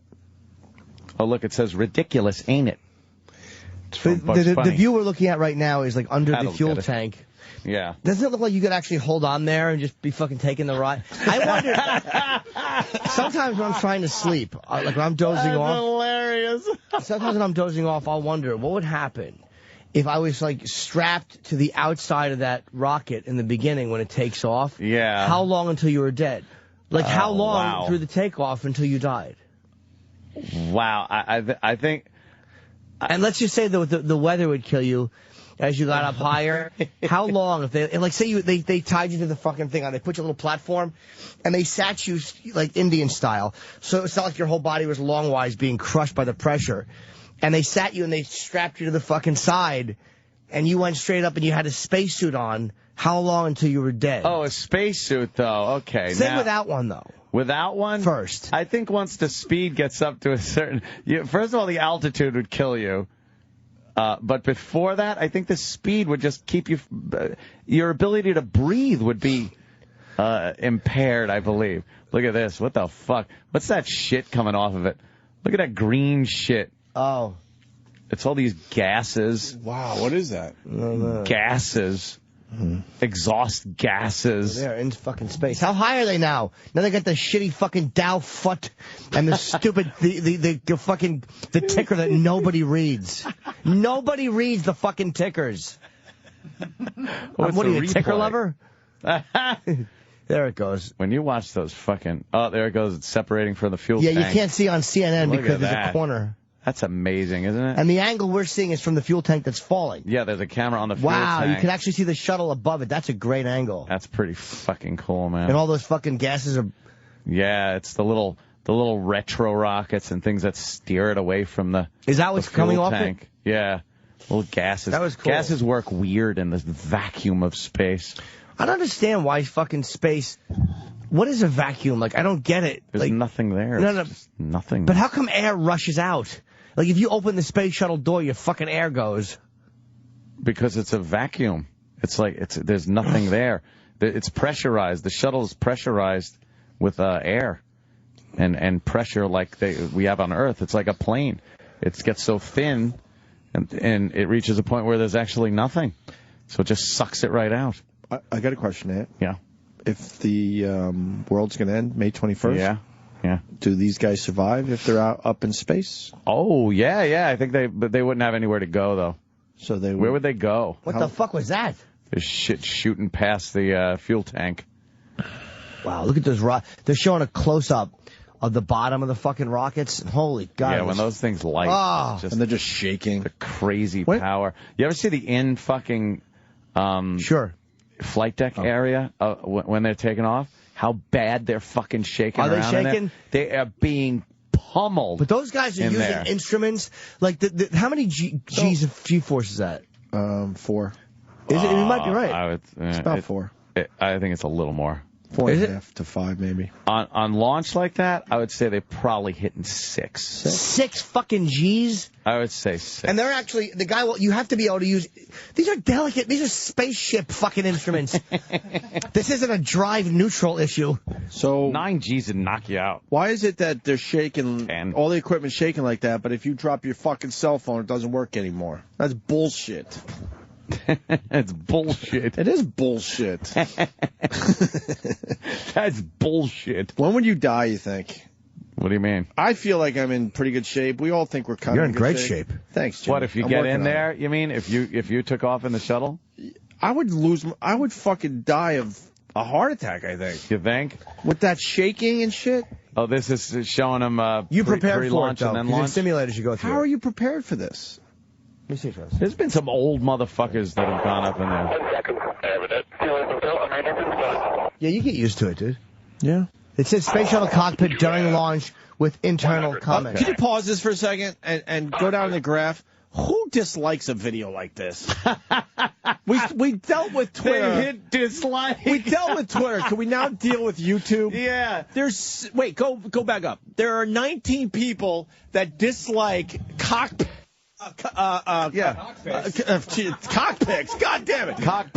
Cockpit video from a shuttle taking off. I don't like it. Who's the asshole that dislikes a video like this? I don't like it.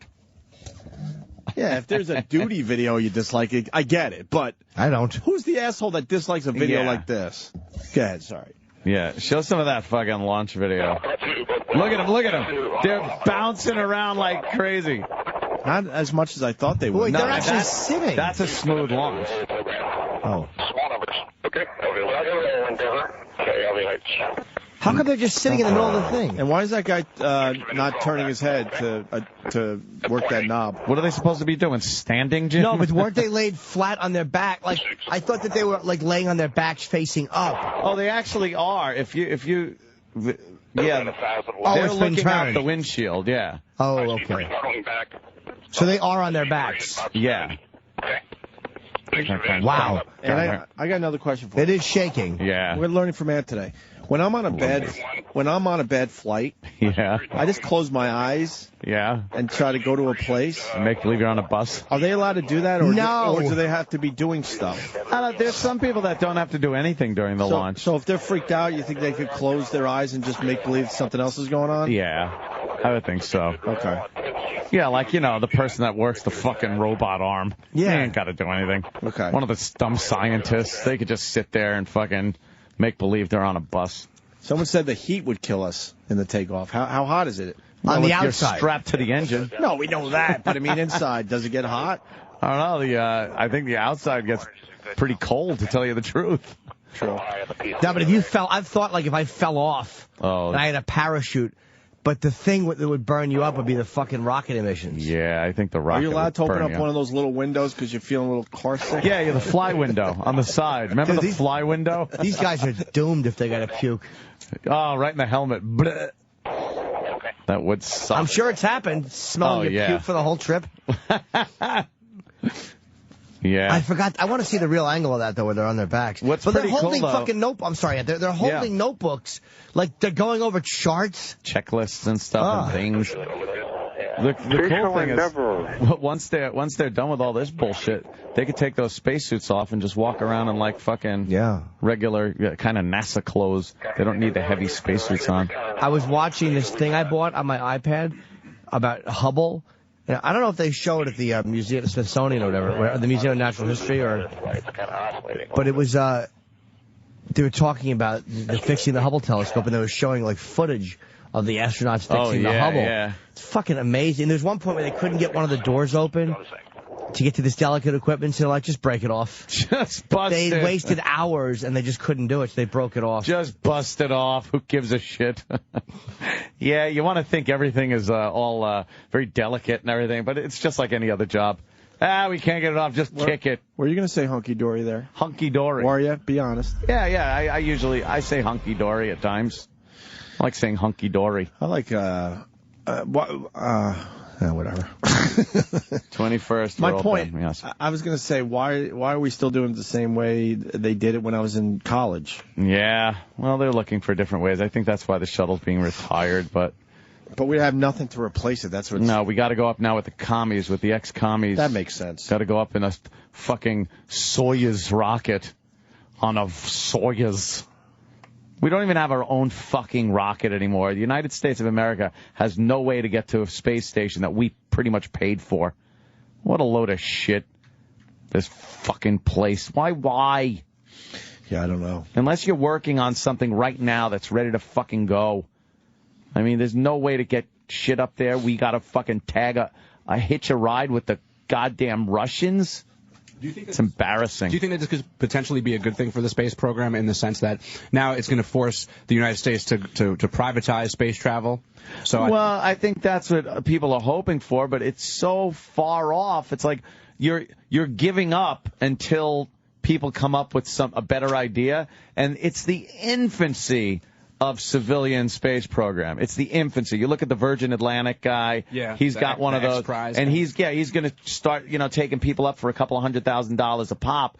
What it does is they take you up about 60 miles, and the thing just kind of arcs, doesn't orbit, and then comes fucking back down and glides you back down to Earth, and you were technically in space. But the idea of taking cargo around, building a launch platform that will take us to other places, building a moon base that'll be a launching point for a Mars mission, all that shit is gone because we don't have a fucking ship. Unbelievable. I know, and we were always at the forefront of all that shit. Kennedy fucking said at the end of the decade, we will put a man on the moon, and you know what? By August or July 1969, we did there's a man on the moon. If you believe it. And now, yeah, of course. Green screen. Green screen. They had that way before. George Lucas, his first gig. How do you blame Obama on this one? I don't blame Obama. I blame, I don't know, I blame NASA, too, for the unbelievable waste.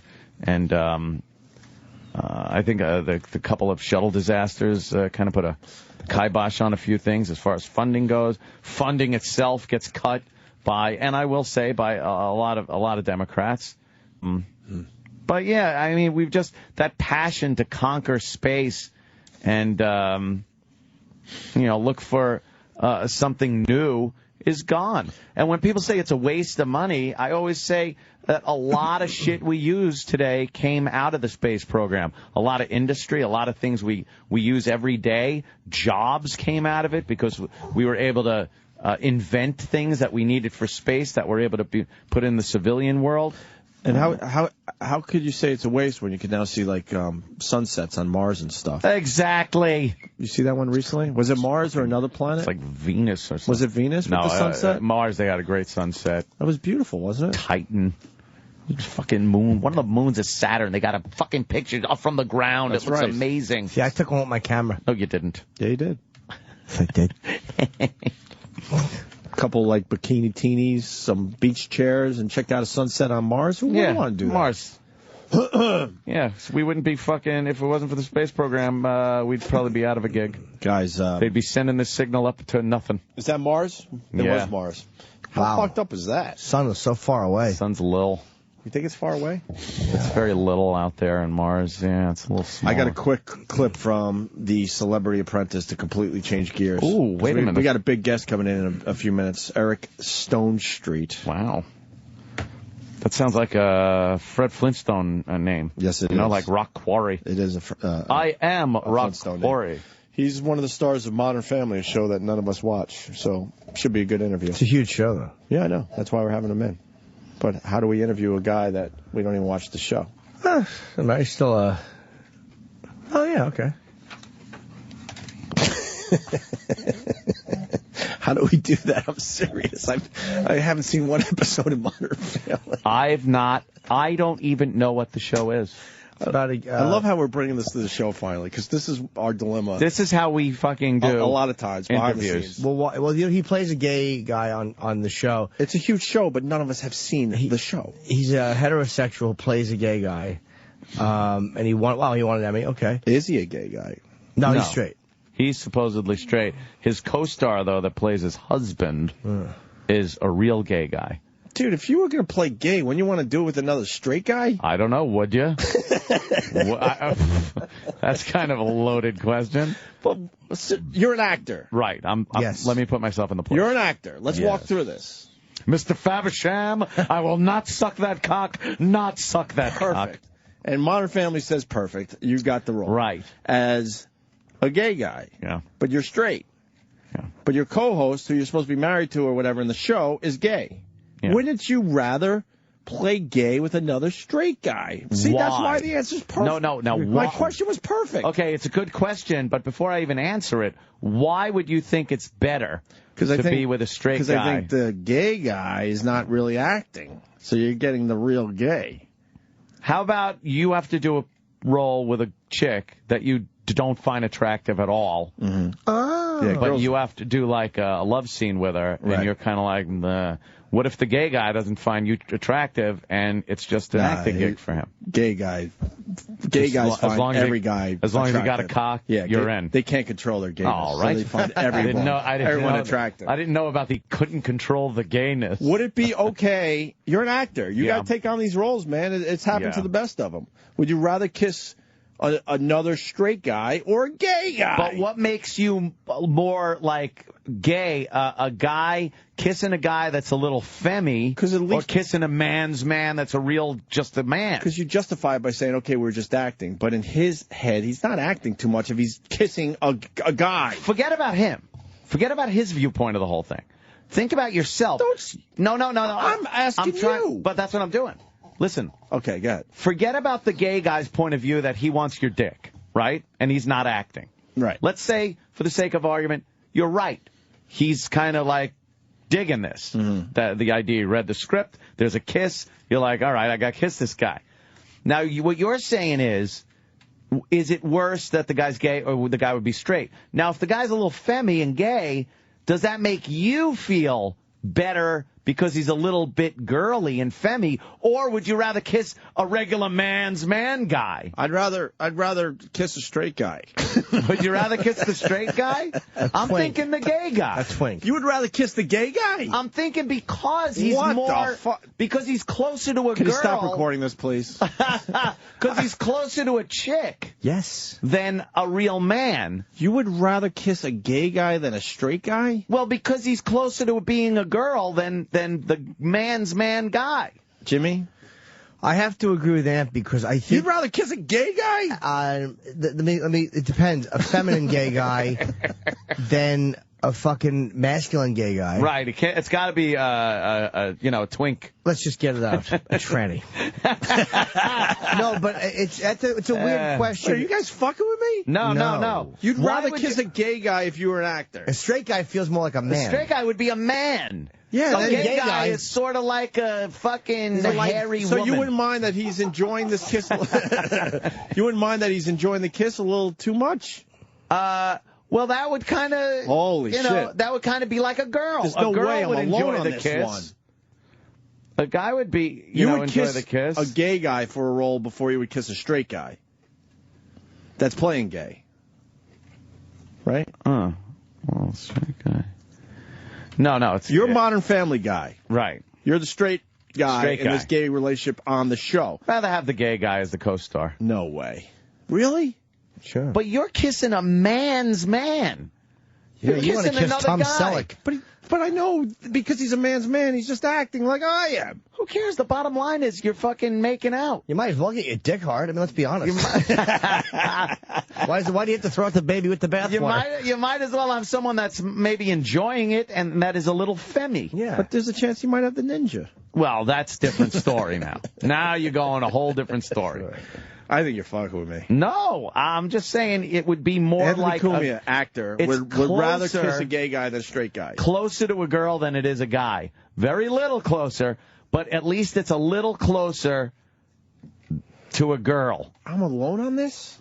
I think you're alone on kissing a regular man. No way. I think you're not getting any support. Way, man. Get a fucking poll going. I think I win this one. I win. You're going to lose. All right, now this we're one. getting into some details. What do you got? You got to put one hand on his ass. A guy, a gay guy. Hey, they're a gay couple. You got to hold his squared off muscular ass. They're a gay guy. They're a gay couple on the show, so some gay stuff is being acted out. Yeah. And you'd rather do that with a gay guy. Steve from Bayshore brings up a great example. So, who are you kissing? Fezzi or Ronnie B? Ronnie B. Ronnie B. Holy shit, I don't even want to think about Ronnie B. Look, I'm not saying the choices are awful, but I'm just saying though. Did they both just shave? Then the gay guy will they probably have smooth cheeks. Then the gay guy would probably like read into it a little bit and go, "Oh, I think you were." Doesn't matter. Whatever. Then you can tell him no. Then you can tell him no. But the guy is another complete man. Complete man as opposed to femmy, he wants to be a girl, acts girly man. Wait, you're not fucking around? No. No, I'm serious. For what reason? Because it's not as manly if the gay guy is But manly takes the gay out of it. You're not even thinking. It's like, okay, you gotta do this, I gotta do this, let's deal with this. No, it puts more gayness in. The other guy's putting on gayness. The other guy's putting on lip balm. He can't wait for the quote fake fucking But he's a little kiss. more chick-like because of the way that he acts, his mannerisms, his gayness. And I'm talking the stereotypical gay guy. He's talking about a twink or a feminine, a very feminine, blonde hair preferred, submissive kind of gay. Is a gay guy? Than a straight guy? Feminine gay guy, yes. Right. Not a big bear. Yes. Wait, so pucker up, Jim. All right, there you go, Steve C. No, that's a bear. I'm not talking about a bear. I'm talking about a femmy gay guy that would be a little more chick-like. All right, I got one for you. All right. And I can't blow up his spot, I don't think. Oh, no. All right, here we go. I know exactly what you're going to write down. Oh, no. This is... All right, you got to... He's playing the gay guy as a gay man. Wait. Circa 2000? He's getting a little old. Or... Now answer the question. You got to go with the number one. Wow. You got it. I think you're fucking with me. No, he's asking about Opie's asking about a twinkish gay guy or that we know, or a big bear. I would go with the twinkish, the sleight of frame gay man. I'd wrap my arms right around the little fella. Little fella. I would cuddle him up, push him up against the wall, and give him a Demi Mooring. So you're saying in this acting world? In the acting world, yes. It's more gay to kiss a straight man than a gay guy. Neither is a gay thing if you're acting. It's not like you know. But it comes down to personal preference. And if you have to, you got to take the edge off of it by going with the more feminine of the two. Okay, now if you had the choice, what would you do? Would you rather eat his ass or suck his dick? Now Jimmy goes way off. But no, think about it. Would you rather put him on his hands and knees with two pillows propping up his stomach and fucking go clam digging in his asshole? Clam digging. Or would you rather blow him for a couple of minutes? Digging. I can't believe. Is there a money shot? Well, this guy just... No, probably a little pre-cum leakage. But you're also going to have in the ass. You know, he's sweating. And his fucking ass hair probably has man sweat on it. You gotta go for the blowjob. It looks like Muren, M-U-R-E-N 241. You guys are all gay. Well, he's here. Am I losing this one? I think you are. Get the fuck out of here. I think you might be. Come on. I think you might be losing this one. No way. Well, that's something we should ask him. No fucking way. Well, now we got an interview. I have to tinkle. He's here. Really quickly, Celebrity Apprentice. That's where we're going. Oh, right. And the Hoarder fucking story. When are we going to do this? We wasted time on that Twitter shit when we had real radio to do. Oh, my God. Well, at least we got one guy blocked. Stupid Meatloaf is, he's acting up again. He's crazy. Is he crazy? It's a quick clip. It's the lawyer, which, what's news about that is throwing the wrench into the works. Hello? Is Chuck around? Yeah, it's pretty urgent because we were going to have Jeffrey Holder come in today, and there seems to be a problem with the release form. Thanks, bye. I'm going to throw this phone across the room. Whoa. He's now, what was he freaking out about? I don't know. That was a Tuesday. He's just crazy. Meatloaf's nuts, and I wish we knew more about Meatloaf before he came in here. He's out of his fucking mind.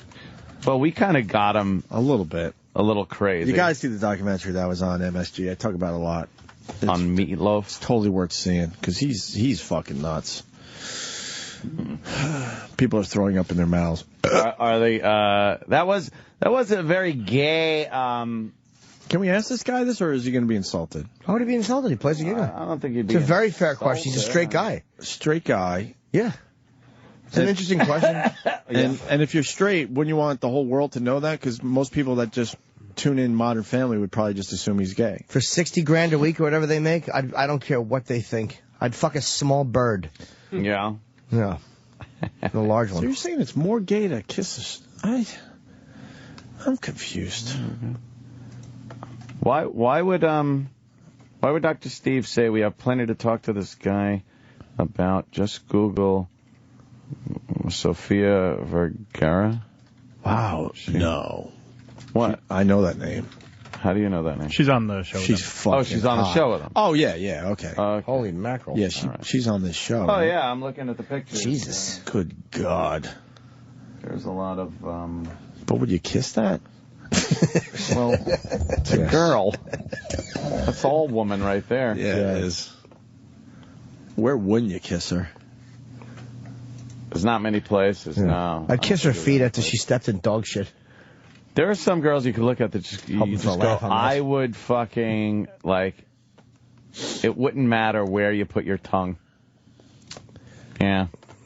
Yeah, some girls just are completely, and when... lickable. Yeah.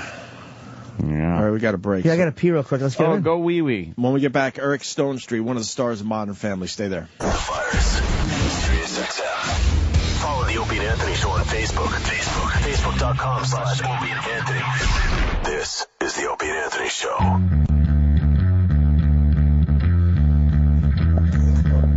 Well, let's get him in here. Yeah. Eric Stone Street. Modern Family Wednesday nights, 9 p.m. on ABC. I think that's a really good question. That is a hell of a question. Yeah, you came up there, a little quandary that Opie couldn't leave alone during the commercial break. Because I thought you were fucking with me. No, I was thinking Brokeback Mountain. Yeah. You think those two guys are like, all right, look, we have to do this thing, and they almost laugh it off. Let's get it over with. But then one of the guys is truly gay, then it just makes it strange. I think the I hope this guy has a good sense subtlety of the question is the question. Like you're saying, you could laugh it off. You that. Hey, Eric, how are you, buddy? Good. How you doing, man? Good. Is this racist? Yes. Oh yeah. Come on. Yeah. That's Jim Norton. Yeah, I know Jim Norton. Oh, you do? I'm just looking at Twitter, yeah. He looks at Twitter. Were you listening to the show? No. You mean out there? Yeah. No, I wasn't. We all love social media. We have a strange question. Okay, 7 inches. Nice. All right, That's only girls. That's strange. So, Modern Family, huge hit, obviously. Yeah. And you play gay on the show. I do. But you're straight. I am. This is the question. Would you rather the other guy be straight or gay as an actor? If you have to have some kind of physical choice. interaction, kissing. Let's just say kissing. Oh, well, a we passionate kissed, kiss. yeah. So passionate kiss? Passionate kiss. It's got to last a little. One of those Brokeback Mountain kisses. We're not trying to be a jerk to you or anything. No, just this like is a real personal preference? question. Like, would you rather the other guy be a straight guy, or it doesn't matter to you? No, I think it helps that he's gay himself. See? That's what I said. Fuck. Yeah. I said I'd rather have the gay guy because then it's a little more feminine. But he has a beard, though, doesn't he? Jesse has a beard, right? Yeah, he does have a beard. Well, that's not very feminine. Well, no. It feels a little bit like a lady part when I kiss it. Okay. That's... At least he went with it. Was that the first guy you ever kissed in a scene? Was he your first? No, I was in a movie called Girls Will Be Girls years ago where I had to kiss a guy. But interesting, because it's in the same vein of your question, he was dressed as a woman. He was playing a transvestite. So I was able to sort of extend my imagination into, all right. Sure. Because he really looked like an attractive woman. Except for this little rough patch of hair right under your lip. Don't you hate that when they don't get that? Yeah, and then that blew it right there. I was like, knows. all right, this is not a woman. That's the worst. Like, you had me. Why didn't you get that? I had to be lazy. Few hairs, Jesus. I don't even mind if the wig is Has crooked. anybody in here kissed another man for any reason? Not intentionally. Sam has, and I have, but only a transsexual and only in a prostitution sense. Oh, okay then. Yeah. All right, well, yeah, you got that's fine. Sam though did, yeah. Sam kisses homeless guys and experience. stuff. Kissed a homeless guy and as a dare or something. He would say it was a dare, but it wasn't. It was. He couldn't wait to volunteer. It was a dare. He dared to show his true sexuality. Were you No? the first time you had to kiss a guy when you read it in the script? Were you like freaked out by it, or like, eh? Well, no, I wasn't. I knew that was coming. What I didn't know was coming in that movie was, and I still swear they left this page of the script out when I read it years ago, is that I am doing another woman who's a man in real life from behind on a piano. Oh. I don't ever remember reading that in the script, but that was the first thing I had to shoot on the first day of the movie. Wow. Like, okay, so she's going to be up on the piano, and you're going to be behind her. But no, I just look at it as I'm an actor. Yeah, sure. Did they say Will Smith wouldn't kiss in 6 Degrees of Separation? Like, he was supposed to kiss the guy and he wouldn't do it. And I was like, come on, man. Yeah. That's the gig. You got to do it. Yeah. I mean, I just don't. Don't take the role then, right? Yeah, I thought that was a bad move. He's a better actor than that. I thought he should have kissed the guy, or just like you said, don't do the role. Right? Yeah, don't do it if you don't like it. Especially in a horse-drawn carriage. I mean, come on. Yeah, it's a beautiful setting. If you're gonna kiss a guy anywhere, I mean, a horse-drawn carriage, it's lovely. It's beautiful. Yeah, it's a nice atmosphere. So you're not weirded out by that at all? No, not 1 ounce. We talked about it for 15 minutes before you got here. Did you really? What do you? And you're nonchalant about it, which I guess we should have been. I don't know. We didn't know if you'd rather kiss a straight guy or a gay guy. Opie said straight guy. I would say straight guy. it would And just thought be, we were like fucking with him by would saying. be in on it, like, okay, let's get this over it with. Would be way with Kiss and Jesse. It's like no big deal because he has no issues with it. Another straight guy would be like, and then it wouldn't look real. It wouldn't look good. It wouldn't look natural. So Do you think though, like, are you worried as a straight guy that you kiss him as part of the role? But like that he might go like, ooh, this is nice. Like, I mean, is that a feeling that his boyfriend gets jealous? Oh, his boyfriend's there? That'd be a compliment. No. Yeah. Be like, wow, I'm good to both sexes. I'm a good actor. Yeah, I'm a good kisser. Yeah, I'd be offended if he didn't want me. Like, what do you mean? You're not even filling up. I'd be bothered by that. Modern Family is fucking huge, bro. Were you guys paranoid? So you can say fuck then. Oh yeah, I'm sorry. Okay, cool. Yeah. I was holding back there for just a second. No need. No need. Right. Satellite radio. Eric, you seem like an edgy guy. A little bit, yeah. It's different. It's a little different. People are always very disappointed when they meet me, I feel. Why? Because they expect this cam, like almost big like moment, and for me to like lift them up above my head in the Lion King song or something, it's so I think when people meet me they're a little, first of all, surprised, And I think some people would say disappointed, because while I'm a nice, affable guy, I'm certainly not the character I play on the show, which is, sort of a great opportunity for me, because I always say Cameron sort of is some of the personality that I wish I was more often. He's patient. I'm not patient. He's better in most situations than I am. So, what did you avoid when playing a gay guy? Like, what type of stereotype? There's probably something you wanted to avoid, like, all right, that's a trap I don't want to fall into. Is there anything you tried to steer away from that would be tempting? Well, yeah. I mean, the role as it was described in the beginning was sort of a one giant pitfall, because they said in the character breakdown, this was 2 years ago, we don't want anything that's too over the top. We want this character grounded. And they described him as the more passionate of the two. They didn't say flamboyant. They didn't say more gay or anything like that. Yet they had written this scene at the end of the pilot where I present the baby to Lion King music, and I have this mural painted on a wall with us as angels hovering above her crib. So what's written is over the top, but what's described as the character isn't. So those two sort of things reconciling were difficult, and I think I was fortunate enough to just navigate those waters in the best way to get the part. I think other actors sort of fell into that trap, which was a difficult one. But it was like kind of like just like a Nathan Lane, but higher. Yeah, exactly. But saying we don't want that. Right. We don't want that part. We don't want you to do that. But here's what we've written. So, it was hard. I played my mom. I mean, I've said before on lots of interviews. It's just I ground the character in my mom. So in the end, you're digging Sophia's ass. Oh my God. Are you kidding? She is a looker. She is something else. It literally took me. I would seriously, and I'm not exaggerating. You look at her, people will have no trouble believing this. I think it took me 2 solid weeks of working with her to not just get caught staring at her when she would walk into the room and we would be together. And I just at one point I think Jesse was like, you have to stop staring. you have to stop looking at her butt. I'm like, I cannot stop looking at her butt. She's a beautiful girl. Yeah. I tweeted a picture of her butt a couple months ago and just said, oh no, it was a picture of her and Minka Kelly together. Wow. That's Jeter's chick. Yeah. And just tweeted, you're welcome. It's like those two together in a picture. Come on. Was she, is Minka on the show? No, I saw him at a very fancy Hollywood party. Now, very exclusive. Is this girl, with her nice ass, what was she wearing when you tweeted the picture? Just a dress, blue dress. Oh, I love that. Okay, take it easy.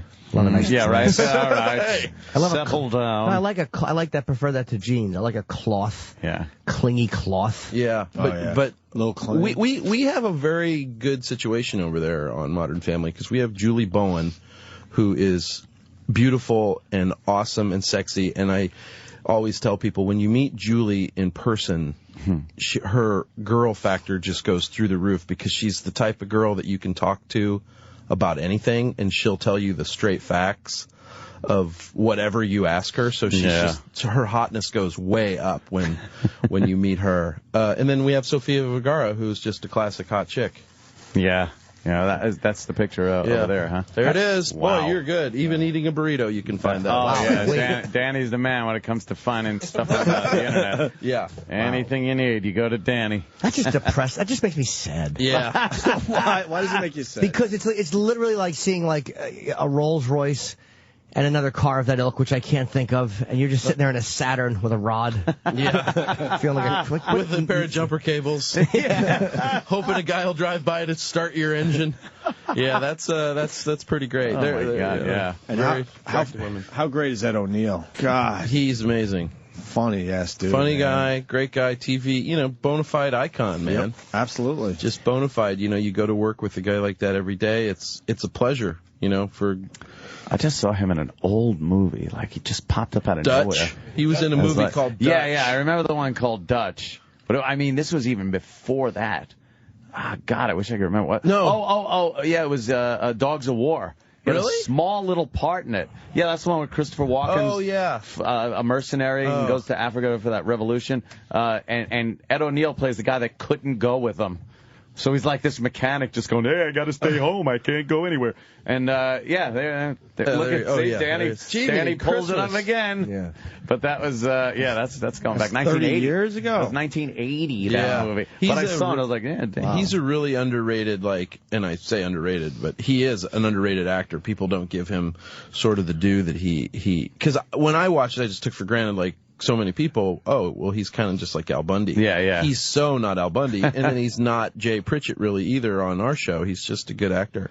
Do you, are you a stand-up? No, I never did stand-up. Because this is your host, and we have a prep sheet we get, which is sometimes good and sometimes horrible. This one's a combination of which I'll address. Let's go down it, and we'll just... Well, what are you doing at you're seeing one of the hosts at Just for Laughs in Montreal this year? Yeah, I'm hosting a gala night at the Just for Laughs Comedy Festival, but, I open the show, and then I do a little bit in the middle, so I'm currently working on what I want to do, but it's not going to be just straight stand-up. Right, it's kind of like an improv thing? I'm going to sketch? Yeah, do a couple bits. What'd you do in Chicago? What's the big one? Second City. Second City. Yeah, I studied there for a year. Tina Fey actually was one of my teachers there at Second City when I was there, and I never performed there. I just kind of got my training, and then at Improv Olympic. I come from an improv world. What do you think? Improv can be really hard. Like, what for you is the number one rule when you do? Because I've watched at UCB, I watched Amy Poehler do improv, and she's fucking amazing. Like, she always goes into smart. Like, I go right for the dick.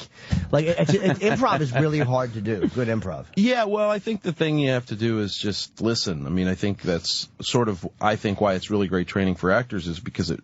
In conversation, when you and I are talking, we're not really sitting here thinking about, okay, what am I going to say next? What am I going to say next? Conversation just sort of happens. Right. So I think that's what happens when improv goes bad is people start thinking of things to say and not stop acting honestly, reacting honestly. So the number one rule is you say yes in improv. That's like the basic rule. Whenever anybody brings up something, you metaphorically say yes to it. Should we do like a little improv scene? I would love to. Jimmy's great at it. All right, here we go. You've met your match. Give us a suggestion.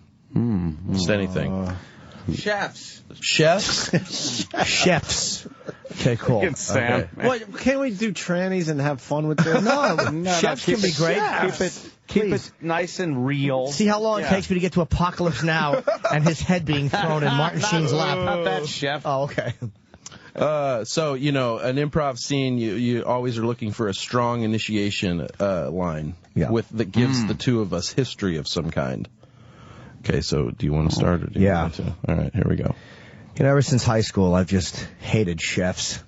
Yeah, I remember that first time when you beat the hell out of his name was Donnie Johnson, just because he said he wanted to make his own version of SpaghettiOs. Yeah, and I didn't care for that because remember I said that the way we eat SpaghettiOs is we like the traditional one. And then fucking Donnie comes in, he tries making this new fancy one, and I was like, fuck that, and I hit him with a tire iron. Oh God! All right, hand me the jumper cables. Oh, yeah, sure. All right, so now the thing there is another rule of improv is you never talk about the past, so you have to establish the past, and then you have to be in the present. So that's why I took it to, all right, now hand me the jumper cables because the tire iron is like now we're working on a car. So that's our activity. Oh, you see what I'm saying? You see what he did there? Yeah. Because you wouldn't naturally just keep talking about... Yeah, you wouldn't just keep talking naturally about the past. You always use the past as reference and give the characters history, but you play in the present.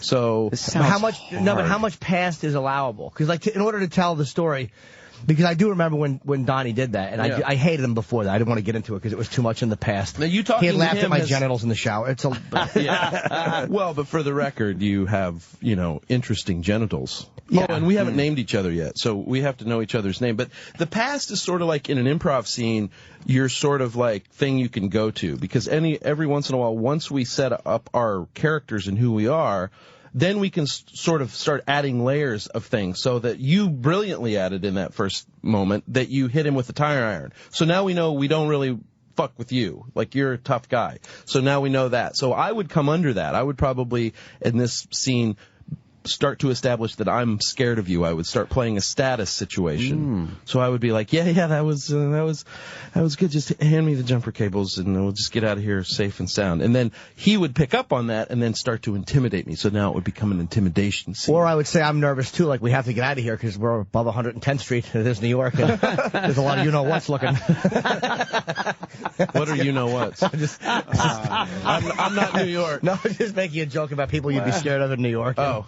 None? Aren't the cloisters up there? It can mean it's the Amish. Many things. Yeah, it's the Amish there. And whatever scares you. All right. Just put that whatever in your brain. scares you. That's a great. That's the way to look at it. Anything. It is really hard to do.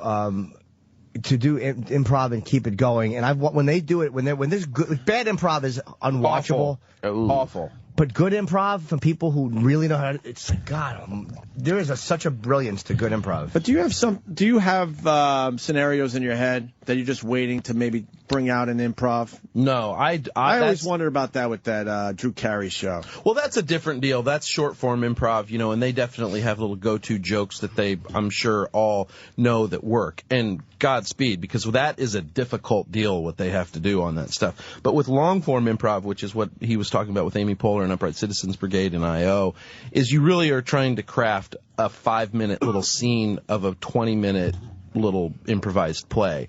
So you just never really try to... I never would sort of prepare anything. That's sort of a really risky thing to do, because you get on stage and you have everything planned out, and I guarantee you the guy next to you doesn't. So now you're sticking to one thing, and that's when bad improv happens. Who would you say is the best improver you've ever seen? The best improviser... There's a guy named Brian Stack, I would say, is one of my favorite improvisers. He's a writer on Conan O'Brien, and he's a Second City guy. You wouldn't know him. People would know. Yeah, you would know him if you just go online and see. He used to do all the sketches on Conan O'Brien stuff. Do you ever watch Conan? I don't watch any of them. You would know him from sketches. I might have seen his face. Hey, come on, Brian Stack. Why aren't you come on, Danny over there? Jiminy Christmas. He's there. There he is. Yeah, we know that guy. Yeah, there he is. He's like the Michael Jordan of improv. Is he really? Oh, yeah. He's incredible. He's very respected by the other guys? Oh, yeah. Everybody loves him. He's the nicest guy. When I was living in Chicago, actually, I always tell this story. He's such a nice guy that when I would see him at auditions of things that we were auditioning against each other for, I would always quietly think, I hope Brian gets this. Like, he's that nice of a guy. I was like, wait, no, I want this. Get confused. I get confused. Hey, we got someone that wants to say hi from your Kansas City days. Oh, cool. Elaine, it looks like. Yes. You're on with Eric Stone great. Street from Modern Family. That's awesome. I love Modern Family. All right, take it easy, Elaine. Yeah. A friend and I always say that we used to party with you at K-State, even though we were there 10 years before you, but we really don't get called out on it that much, which is awesome. That's great. Was I a fantastic lover? Oh, absolutely. Good. All you guys were at the Pike House. So, but my daughter's up there now at K-State. And wow, you've really ruined this moment for me, Elaine. She sent me a little picture of your composite pic from back in the day, and you look just adorable as you are now. Oh, that's really nice. Cool. The only thing I have to tell you, Elaine, is if she sent you a picture of my composite picture, that means she was in the Pike House. Yeah, I know. Which means you should immediately be worried. Yeah, we're having her dipped later. So. All right. No, where do you live in Kansas City? I'm in Lee Summit, but I actually grew up in Manhattan, the Little Apple. Oh, so there you go. It's very fun to go back there and relive. Do you have a question, Elaine? Yeah. Might I interject before you ask, Elaine? I just wanted to say that the lack of connection Elaine has to Eric is staggering. But they went to the same university. If she would have said, I was in a plane once and we flew over Kansas, that is as much of a connection as she had. Oh, I'm depressed now. I love you too, but oh well. No, that was Jim that said that. That wasn't me. Oh, okay. I have no pertinent questions. I'm failing miserably, but I love... Oh, sorry. It's all right. Frat guy? I was in a fraternity, yeah. Did you have to do some crazy stuff? I just missed the era of that. There were stories of like the years before of all the crap that they used to do in fraternities, but the university started cracking down on stuff, hazing and things like that. I didn't have to do anything to get in my fraternity, really. He just did stuff that he wanted to do. Naturally. Have you heard some of the things that they used to make guys do? Well, I heard elephant walks and all that stuff. Oh, the elephant walk. What's that? See, I was hoping these guys would go with my setup there, but I have to set up my own thing. Of course. I had to drop my my underwear there, Eric. Oh boy. And pick up a marshmallow without using my hands, Eric. And then I had to waddle over to where the fraternity house that we didn't like was situated, and we had to bomb this. Wasn't it just a model of the? Oh yeah, of course. Of the other fraternity house. Yeah. And then you had to drop the marshmallow out of your butt crack. Yes. Onto the model of onto fraternity? a model. It's like, what the hell is going on in that school? And then there was another time where the Agos, because they're just a horrible, disgusting sorority that have big girls that take very big shits, Eric. Oh, God. They left one in the toilet, and that's a no-no. Oh, goodness. What house were you in? Figs. Figs. We just had a massive fucking drug bust. Figs. They just took down my house. Is Figs real? I'm confused. It was Phi Sigma Epsilon Oh, when I okay. was going to school. And they had to change Figs. Yeah, it's the nickname. They're one letter off. But I just missed it. But one of these dirty pigs left a deuce in the toilet, and we had to get rid of that deuce, Eric. And Yeah, how do you think we did that? Because the toilet wasn't working anymore. With the vacuum? By hand? Oh, God. It might have been a banana. I'm not sure to this day. But then it goes. Yours sounds all goofy. This is goofy? This was serious shit. Goofy, though. It's not like, You didn't do any of this, Eric? No, missed it all. Heard stories. Wouldn't probably have participated in it if they'd asked me to. So how do you pledge then if you don't do stuff? Well, it was more tame back then. We had a sleep deprivation. Does that count? Yeah, we had a little of that. Yeah, How long?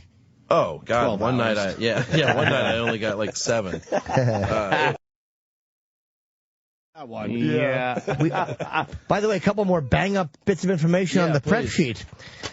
Here's a good one. NBC is reportedly getting ready to introduce a Wednesday night block of comedies to compete with ABC's Modern Family. Bring it. Okay, now we'll go to the next bit on the prep sheet. ABC just canceled at least 7 shows. Okay. Yeah, I don't know. Those are really good jumping off points. We can improv that, can't we? Yeah, we can improv the shit out of that. We can go with that a little bit. Horrendous. No, it's awesome that NBC is going for it. They don't have a lot of programming right now, so they obviously have to pick up shows, and it would make sense that they would try to pick up comedies. We love our show. We're pretty confident in our show and our writing staff and our cast. You guys catch any crap from religious groups or anything? No, it's been surprising. But I right off the bat got a couple things from people and about, the gay thing and 2 gay guys raising a baby. And my answer to them was, instead of watching our show, you should just continue watching, Criminal Minds, where they rape and kill people. Right. And rip eyeballs out of sockets. Mm-hmm. And those murder shows, if watching 2 gay guys raising a baby bothers you so much. All right, I'll do that. Focus on that, It is odd how what people deem offensive and what they don't deem. That's why you can't have any respect for any of it. Because the same people that say what he's playing is very offensive, again, we'll be happy to watch a rape on television. Right, it's drama. They're just showing things the way they are. Murders and real, not staged actors doing things, but actual death and destruction is fine. Yeah. But 2 actors portraying a gay couple. Oh my God! It's the end of civilization. It is as we know indeed. Hey, have you guys seen Book of Mormon yet? You guys I heard I want to see it. Oh God! I saw it last night. It's great. What'd you think? Amazing. Yeah. I saw my first musical just like a year and a half ago on Broadway. It was, and musicals are an interesting thing to me. Jesse, my partner on the show, came up through musicals. He's a Broadway guy. You're busting apart those stereotypes. Yeah. One musical at a time. But as far as musicals go, because I think musicals are kind of hard to watch at times, they're difficult. This is as good as musicals can possibly. It's the musical for the new It's world. funny. Hilarious. It's amazing. Everyone's what people are talking. saying. Yeah, Most musicals, gotta see this. Eric wants to say, they stink. Musicals stink. Well, It's rough. They're not always funny, and they sometimes miss their satirizing themselves. Book of Mormon not only makes fun of itself, it makes fun of society, it makes fun of musicals. One is up for. I don't think they miss a religion. I don't think they miss a culture. I don't think they miss. They hit everybody. Right. And when you get dragged to a musical and you sit through the first 3 songs, we all look at the playbill and go, oh my God, 12 more songs to go. Yeah. You start counting them down so you get the heck out of there. Oh, you got to leave, Eric. They're saying Oh, man. But before I go, really I met my girlfriend in a musical, so I don't hate musicals too much. She was in Rock of Ages. Did you guys see that? I know. I've heard of that one, though, too. Yeah, that's, she's not in it anymore. I made her quit. I'd see Rock of Ages. I made her quit. Hey, get out. Get in the kitchen. Are you promoting anything else besides Modern Family? Bad Teacher's coming out June 24th. I'm in that with Cameron Diaz and Justin Timberlake. I got a part in that, and then that's it. That's and what's your Twitter? At Eric Stone Street. Perfect. You got it. Okay. Yeah, thanks, guys. This was fun. Nice to meet you guys. Very cool. Yes. Yeah. Thank you, sir. We're done, too, I think, right? What? Yeah, I guess we're getting out of here. Yeah. Oh, our show ends, too. Okay. Nice. Come back and see us, forever. Eric. It ends forever. You never know. You never know. It's the last. Obviously. Modern Family, Wednesday nights at 9 on ABC. Eric Stone Street. Thank you. The virus. Sirius XM. Sirius XM. Opie and Anthony. The Opie and Anthony Show. Damn it. It keeps me going on the treadmill. I couldn't work without it. And I just got one in my daughter's car. You can keep listening to Sirius XM everywhere. Your living room, the gym, second vehicle, your computer, even your smartphone with our app. So what are you waiting for? Make the most out of your subscription. Visit shop.SiriusXM.com to find special deals on radios and accessories that will keep you listening everywhere. With my tabletop internet radio, I can listen anywhere in my entire house. Visit shop.SiriusXM.com. Monthly payment calculation assumes 5% down at 7% APR over 30 years. Are you paying more than $215 a month in rent? Well, if you are, you should know that you may be paying way too much. That's right, because you can actually own your own home for just $215 a month. Don't believe it? Check it out for yourself. Call Hot Props for a free list of hot foreclosure deals. 1-800-913-6928. Like a beautiful 4-bedroom, 2-bath for only $34,000. That's a monthly mortgage of only $215 a month. Plus, Hot Props is offering a home rebate of up to $1,000 in cash. And if you call right now, you can find out how to get up to an extra $2,500 on top of that. So call now for your free foreclosure list. Listen, if you're paying more than $215 a month in rent, you may be getting ripped off. Call Hot Props now to learn how to get your free foreclosure list.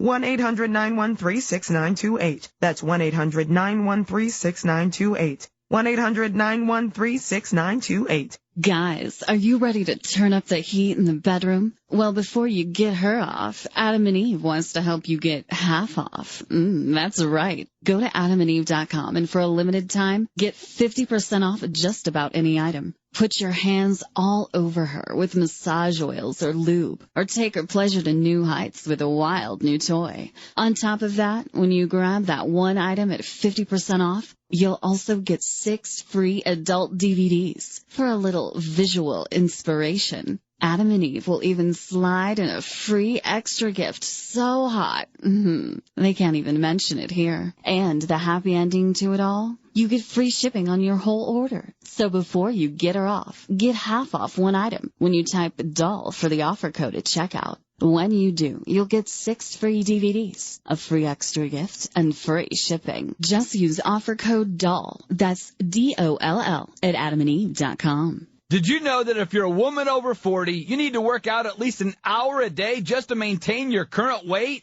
An hour at the gym every day without losing a pound? That's ridiculous. Hi, I'm Steve Bostic, president of Right Size Smoothies, and when I heard that, I was shocked, because I know that if you feed your body right, you can lose weight in no time. That's why I'm going to let anyone who calls today try my weight loss smoothies for 2 full weeks. I'll even personally guarantee that you'll see the weight fall right off. To claim your 2-week trial, call now and receive free shipping and handling. The number is 1-800-998-8861. And now I've made my smoothies even better because I'm going to guarantee the first 100 callers a 2-week weight loss trial. I'll even include free shipping and handling, plus my revolutionary blender bottle absolutely free. But you have to call 1-800-998-8861. That's 1-800-998-8861.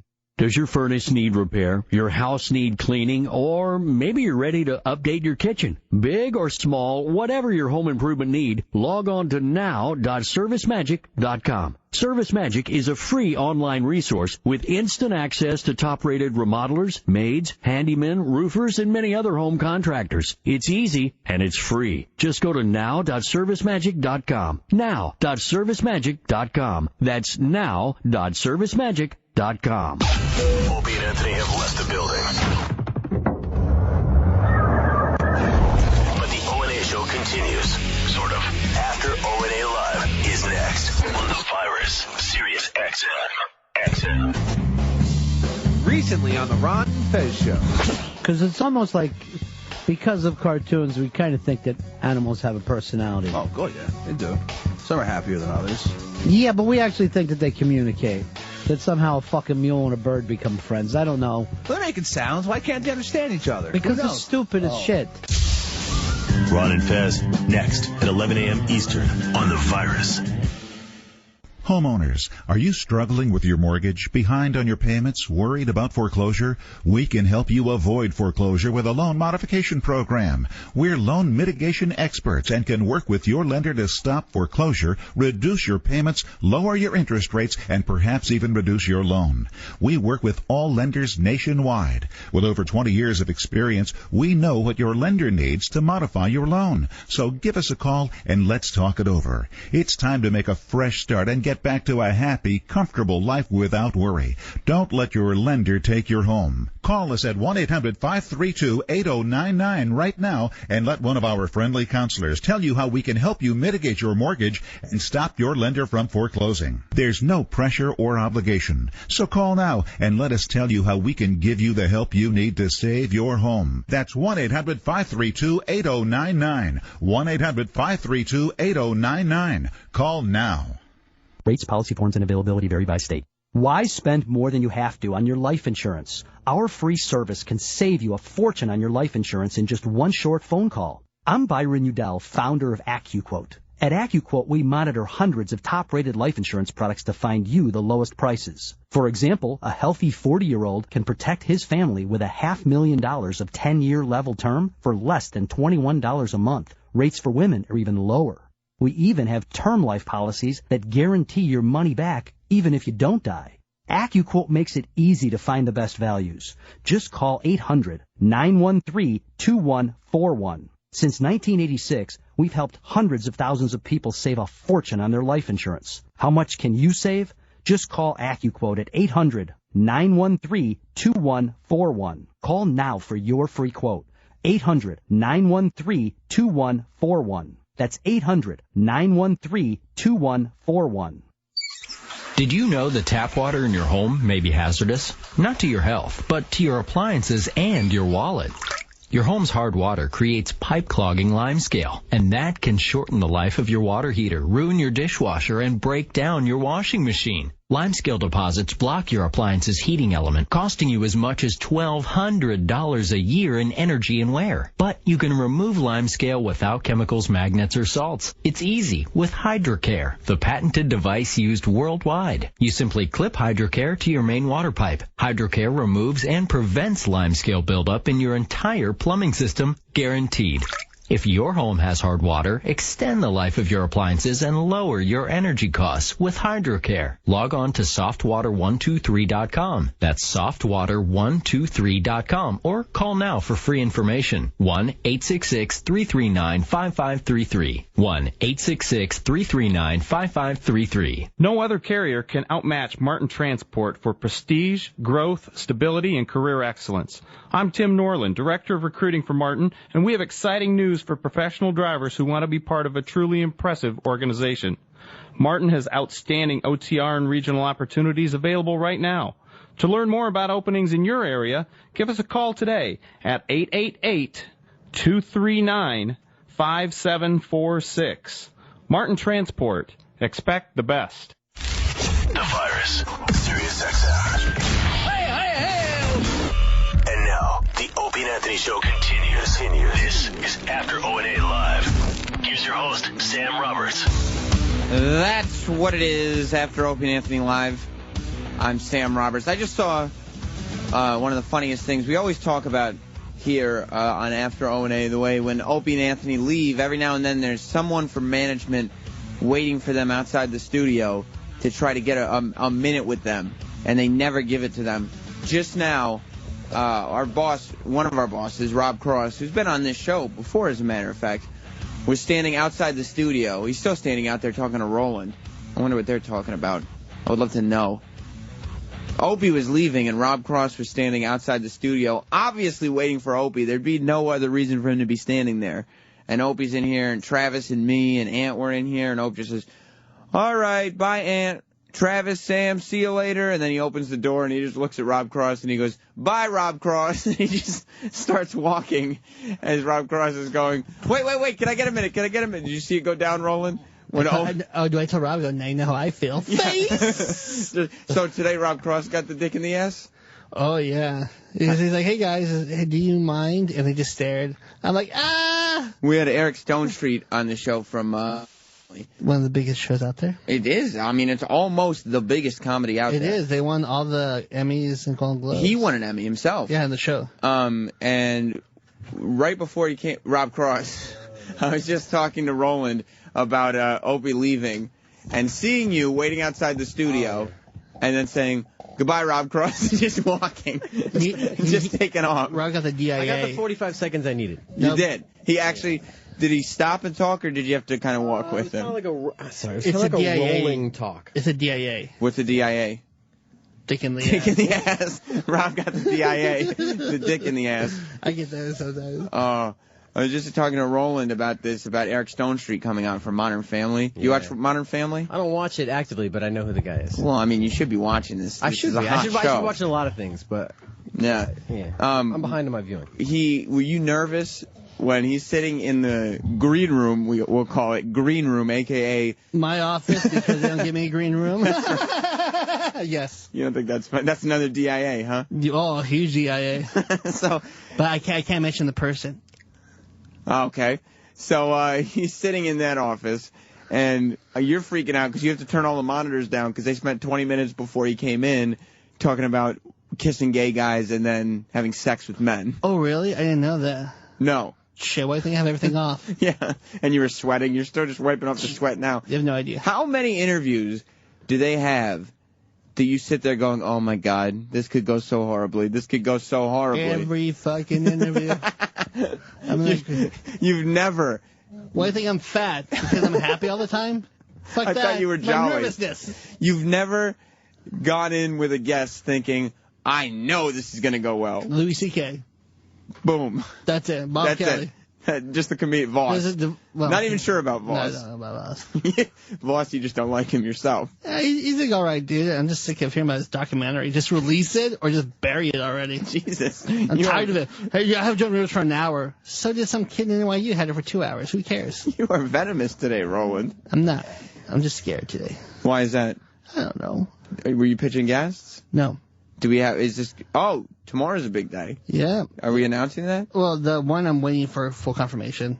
But the other two, yes. Mark Paul Gosselaar and Breckenmeyer. Breckenmeyer, of course. A great show. Zach Morris. Yeah, Franklin Bash is an awesome show. Is he going to be willing to talk about Saved by the Bell? He better. We'll find out tomorrow. They're going to ask him. Yeah. Rob Cross, what can Roland do to make his life easier? Well, Sam, I don't know. I don't know, man. And what is his level of... Do you guys in management get concerned with Roland's level of stress? No. That's a better question. I think, Roland volunteered for this. I mean, he handles it as well as you could possibly handle it, I guess, right? I mean, he said, you just said it, like, the only dudes who you have, like, the guests you know are going to go are the ones who've been on, like, 20 times. Yeah. Like, once you reach that, like, 20 appearance threshold, it seems like you just have to work on getting them in 20 times so you can relax. Exactly. Yes. You're working on that with David Duchovny, right?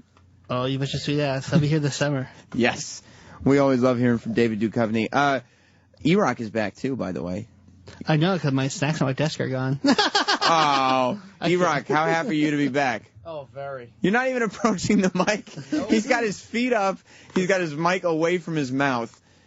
I'm going to talk more to E-Rock in a little bit, because I think they should have spoken to E-Rock more on today's show, because I would like to see how the vacation went and how he's feeling. Last week was a very traumatic week. You did make number 1 on the Worst of the Week countdown. Just so Eric knows, this is all Sam's doing your vacation. All right, well, by the way, ideas. remember this audio? I haven't thrown out that. That's the one CD that I'm keeping. So we'll listen to it again, and we'll see who really got a kick out of this whole thing. Sam's like, hey, I got a great idea. Like, Sam, just leave the man alone.